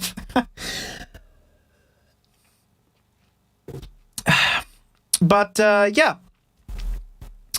So I kind of want the visualizers S+. Thank you very much. And the cool part is that it doesn't have to stop here. I can add more stuff to it if I wanted to. Sure, the project file is going to get bigger, but, you know, this is pretty cool. I wanted to do one more thing, since I think this is pretty entertaining. I wanted to run the idle track through this visualizer. I wanted to see what... It doesn't have to donate. Yeah. Yeah, you don't. All right, so let me run the idle visualizer. I mean, the idle track as well. Ooh. Oh my god. 3 == D. Oh my god. Yeah, I think the stream just made you my new favorite artist. Your new stuff is crazy. Thank you so much. Again, I wish I could just also throw out an EP while, you know, announcing all of this stuff, but that's obviously going to happen right after, right? I mean, some of those tracks aren't done yet, but now I feel a lot more motivated to release music, you know? Especially now with RETUNE, music is a lot more fun now, and also, thanks, Benny. Do you have eye tracking on your night? Oh, dude, I have a whole bunch of systems on my night. But that is for another day. So, let's try the idle track on it. I wanted to see what that looks like.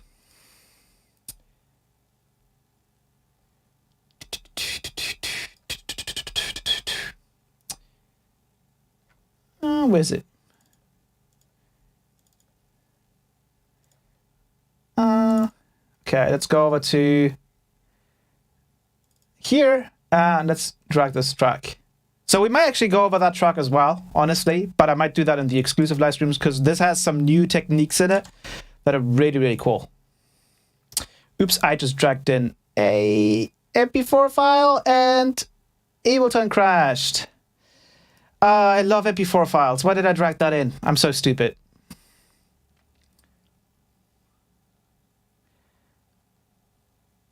And was even tracking you eating your pizza. Oh yeah, that was funny.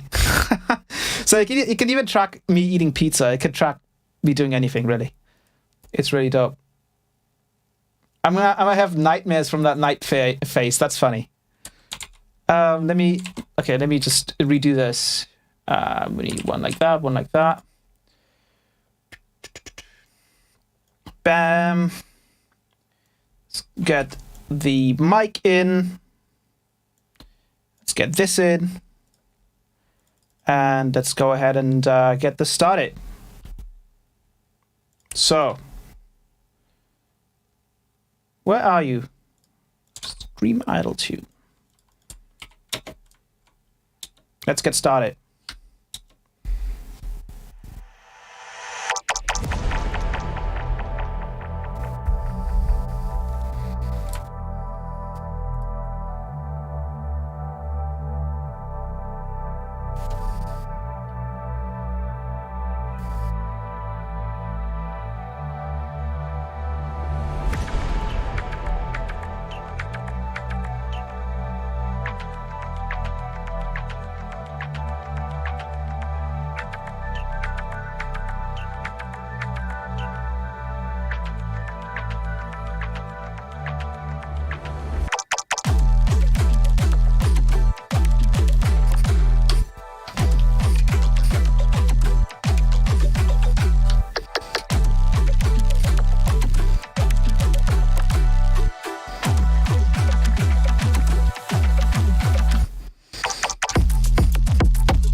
Guys ready?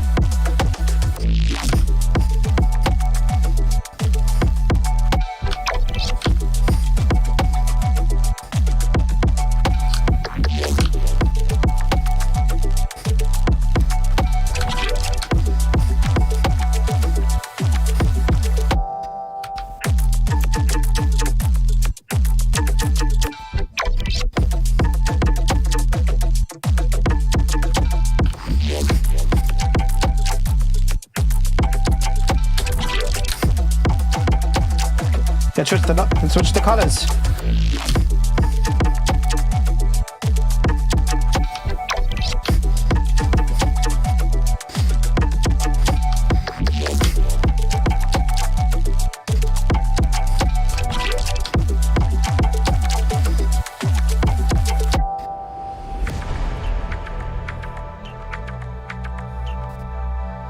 You can also go for something neutral, like white.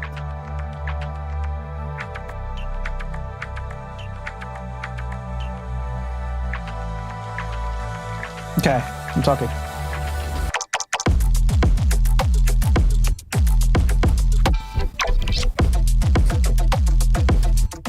I mean, it should take them. Probably is.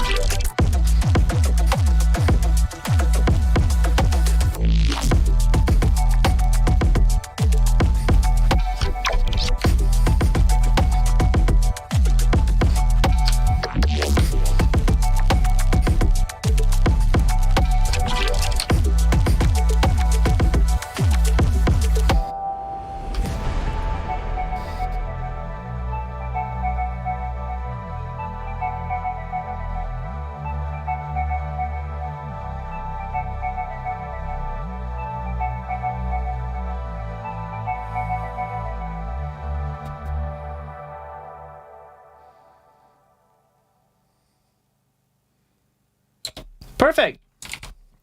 Like, you guys don't know how much fun this is for me. Simply because I actually went out of my way to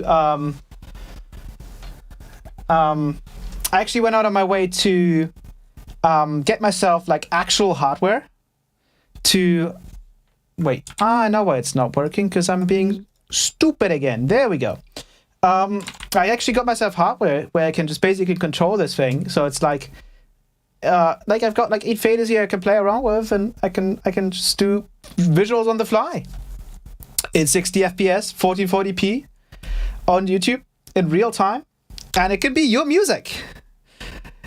Isn't that fun? So you can imagine that feedback streams are going to be super fun. And again, I want to let you guys know that you can get priority slots for feedback streams with the Elite tier. So for the people here who are new, I will just announce a second time, because some people might skim and then don't figure out what I was saying in the beginning.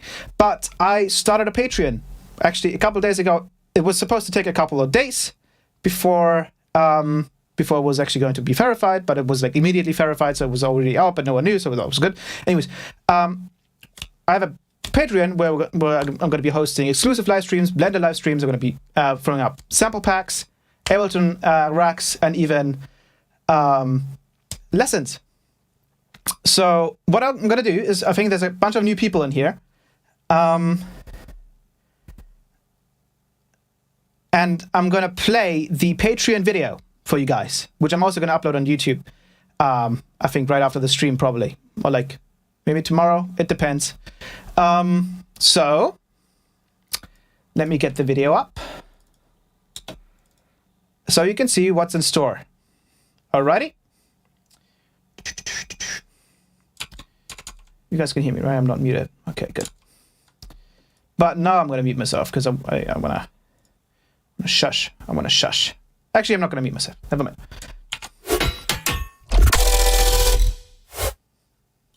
So here we go. Oop, that is the idle loop. I'm so stupid. Oops.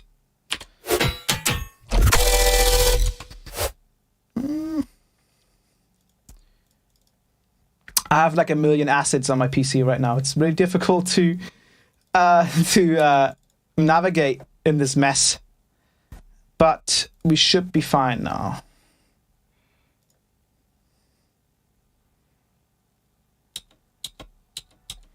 Yeah, we should be fine.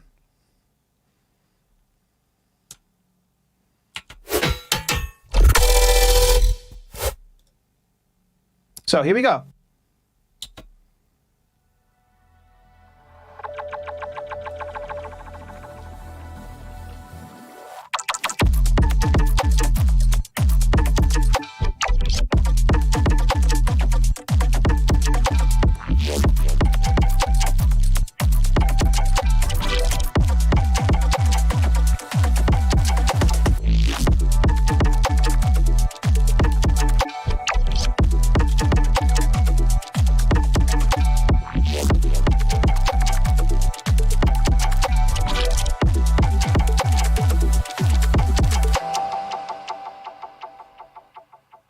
That is the Patreon tiers. Again, I went over this in the beginning of the stream, so I'm not going to get too deep into it yet.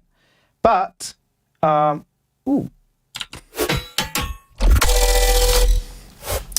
But those are the Patreon tiers. Again, there's one thing, if you want to sub, be careful. You might want to start subbing on the 1st of March because you might get charged twice because there's an instant charge thing in Patreon where if you sign up for it, or like if you subscribe, then you'll get charged, and then you also get charged from the first next month till like forever, I guess, until you cancel it. So that means that if you sub at the end of the month, you only get the subscription time for the rest of that month, and then it'll charge again. So you might as well want to wait until 1st of March to save a little bit of money. Or if you really want to support me, you can obviously already charge and get access to the Discord and new updates and everything. I went over this in more detail in the beginning of the stream. Okay, so we went over a couple of new things. We went over RETUNE, we went over the Patreon, over the new branding and the visuals, and another few cool plugins. And I would say it is time to say goodbye. Which means the stream is going to end soon. It's idle, not idle. Right, idle. IDLE. Which means that I'm going to go ahead and let the idle loop play. Or we can probably do the mix down, the mix again. For the people who are new here, who haven't experienced the mix yet. We're going to do that one more time, even though I have a little bit of a headache from headbanging so much. We can do that one more time. And then we're going to end the stream. And actually, okay, well, here's the thing. If I ask you guys if I should stream again on Sunday, you're probably going to say yes. So I'll have to figure out what to do. I can stream again on Sunday, if you guys want me to. But I do want to reserve the exclusive live streams possibly for Sunday. It depends. So what I'll do is I'll wait for some of the Patreons to come in. It depends on whether they, obviously, if there's already some Patreons. I've seen there was another person who I think got Royal and one person who got Paladin, which is awesome. I really appreciate that. Thank you so much. 2 people actually got Paladin. That's sweet. Another person got Royal. That's awesome. I'm gonna get in touch with you guys very, very soon, and we're gonna get some schedules going, and it's gonna be dope. I'm excited to help you guys out with whatever you guys need help with. And again, for Elite and Knight, obviously Paladin and Royal will get benefits from subbing already because they're gonna get extra hours since they're gonna get charged again, and then next start of next month. But Elite and Knight, you guys can wait until the 1st of March. It's kind of weird to announce it now and then have to wait a week, but I'm gonna be active on this YouTube channel again, and I'm likely going to stream again on Sunday or on Wednesday. It depends. Wednesday. I can't even speak English anymore. Let me check the date. Also, let me play this in the background because it's very empty right now. It's very quiet. I don't like it when it's quiet, so let me go. There we go. Just a little bit of chill background music. I think we're gonna take the last 10 minutes to just kind of chill and talk, I think. And let me go ahead and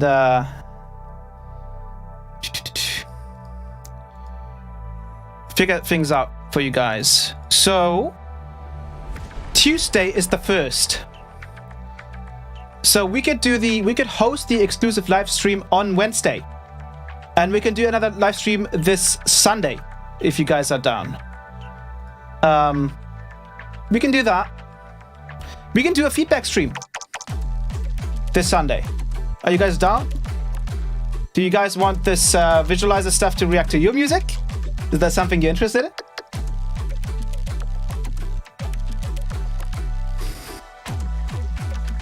Cool. So let's do the second live stream on Sunday.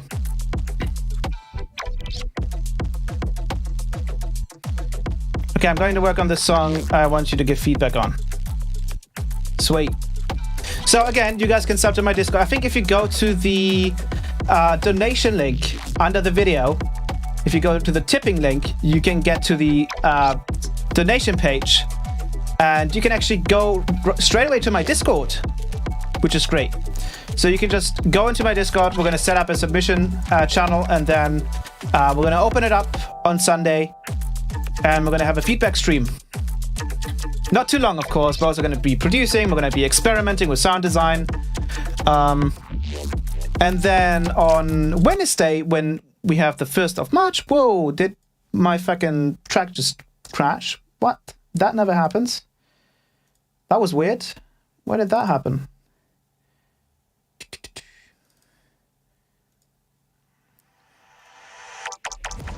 And then on Wednesday, when people start subbing to the Patreon, we can host the first exclusive live stream on Wednesday, if that sounds good. Obviously, some people might not be able to get there, but it'll be an unlisted YouTube stream, so only people who are on the server have the link, and then they can get to it.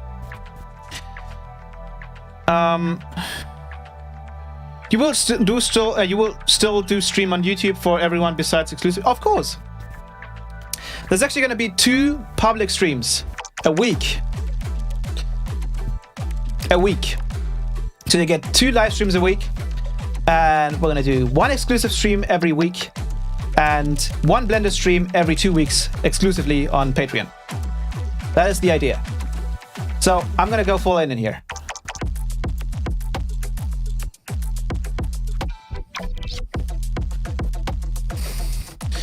And I don't know if you guys can actually get used to this face. Again, I kind of like the visor being down, right? Like this. I think it looks a little cooler. Because this isn't necessarily part of the branding. But it's really interesting to see, right? Because I can blink and stuff.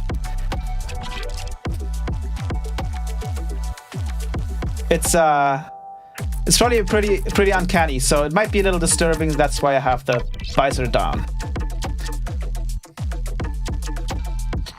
All right, so what I want you guys to do is I want you guys to type in the chat if you guys want the next live stream on Sunday or on Wednesday next week.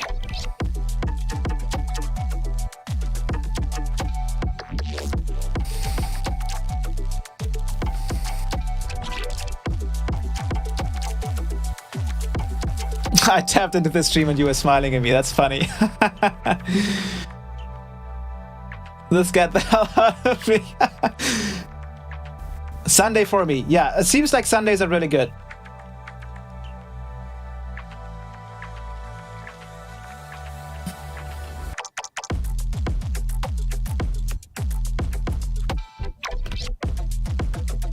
I'll likely be subbing to Patreon Wednesday. Yeah, exactly. So Wednesday, let's just make it official. On Wednesday, we're going to host the first exclusive live stream that goes in depth into things you want to know things about. And then the next week, we're going to do our first Blender stream on Monday. So that's the week after, because obviously next month starts on a Tuesday, so that wouldn't make sense, right? Which time? We'll figure that out. I'll have that figured out on Sunday.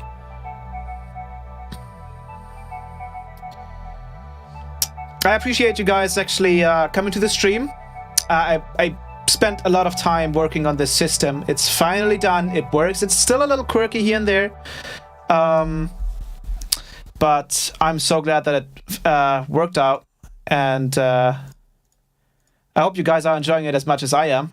Especially the playing around with the effects and stuff. Were you guys like confused about the what's it called? The little teaser I did, right? That was literally just me recording myself doing this. Zoom. Learned a lot from this stream. I'm glad you're still streaming on YouTube. Yeah, I'm glad to be back. It's actually like a year ago when the last stream was on YouTube. I made an entire song inspired by your sample pack and streams. Love watching you produce. I appreciate that. I really appreciate that. Such a good work. Congrats. Thank you.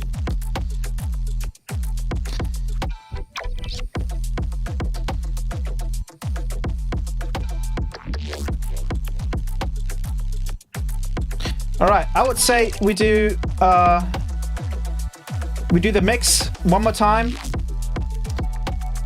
just to entertain the people who haven't seen it yet. And that is just the track I made for the background. So when we're in the idle loop like this.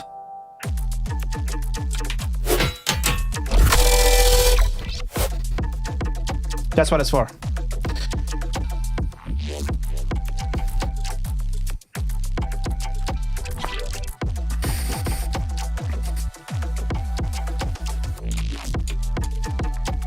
All right, let's play the mix one more time.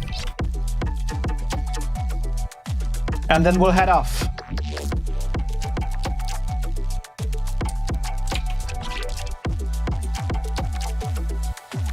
Are you guys ready? Let's do this. Let's do this.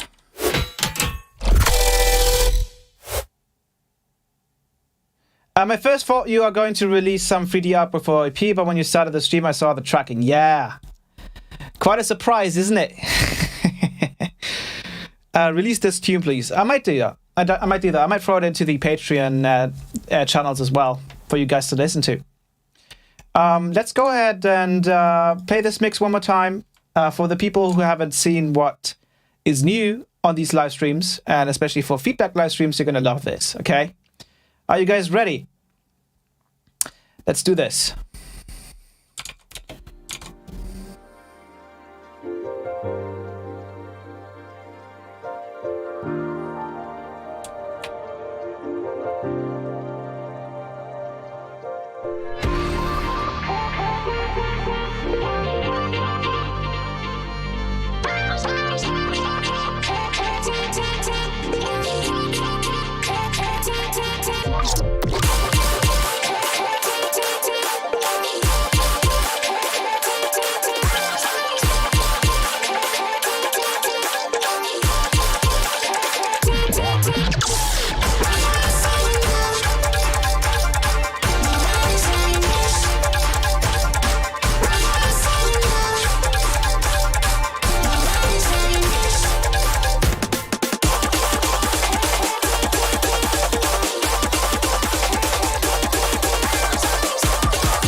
twisted. Don't get it wrong. Don't get it twisted, yeah. Just vibe to the song. Just wait a bit more. This you can't miss. Minute drops you're done for. And it goes like this.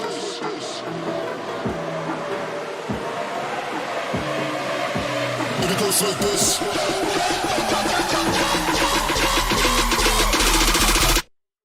And it goes like this.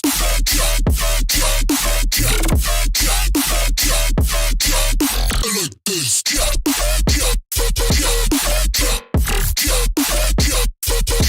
And it goes like, huh?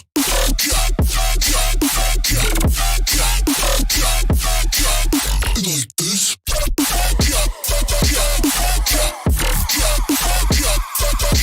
And it goes like this. Don't get it twisted. Don't get it wrong. Don't get it twisted, yeah. Just vibe to the song. Just wait a bit more. This you can't miss. Minute drops you're done for. And it goes like this.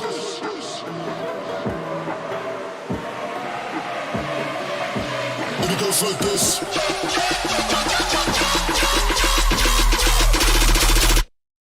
And it goes like this.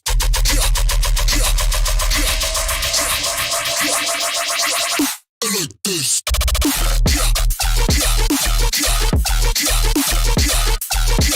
And it goes like, huh?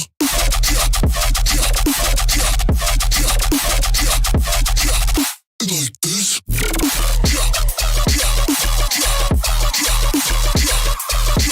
And it goes like.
Well,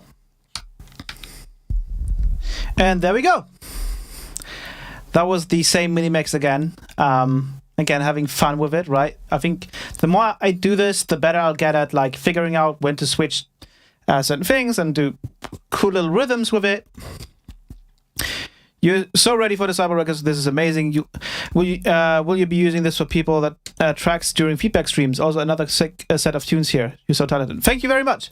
And yes, this is also for feedback streams. I think there's a whole world of interactivity here to have you guys' tunes played and having me react to it. I think that's really cool. This live stream was a huge W. Thank you very much. I appreciate it. I'm gonna just switch my colors. So yeah, thank you everyone for sticking around. Once again, I started my Patreon. I would suggest subbing 1st of March. and then we do the exclusive live stream on Wednesday, the first one. And then just go check out the tiers, see what you like. If you want, you know, some of the sample packs as well, I've talked about in this video, and the Ableton racks and stuff. And I hope you guys enjoyed this stream. I hope I could help you guys just kind of relax a little bit, kind of just shut off for a minute, because you know the world is tough right now, and we need a bit of headspace for things. Obviously, still always be informed and try to help as much as you can. But I think it was a good idea to make the stream and to kind of just not have to think about, you know, the bad things that are happening all day long. So yeah, I hope you guys enjoyed the stream. I'm excited to release more music, and I'm excited to see who wants to join up for the Patreon. To everyone who has already gotten the Royal and the Paladin roles, thank you very much. I'll get in touch with you as soon as possible, and we'll get something scheduled. And for everyone else, I've tried to make Night as sort of intro-friendly as possible, so you already get the exclusive live streams, the vendor live streams, so I think there's already huge value there. And Elite is for the guys who also want like the sample packs and the racks, and obviously the feedback slots. So we're not going to have that for Sunday. We're not going to have feedback slots, like priority slots yet. Likely not, unless obviously there's a lot of Knights signing up for Patreon. And then they would obviously probably benefit from that. I mean, Elites, right? Not Knights, Elites. But yeah, I'll actually, for the idle track that I have for this live stream, I'm actually going to upload that to the Patreon, the Discord, in the Patreon channels in the Discord, so you guys can download it. It's 24-bit WAV. You can just download it. You can listen to it. I'm just as addicted to it. And I hope you guys have a good Friday. And I would say see you again on Sunday, hopefully. That's where I would want to stream again. And we'll likely do a feedback stream and maybe just some challenges or something. We'll figure something out.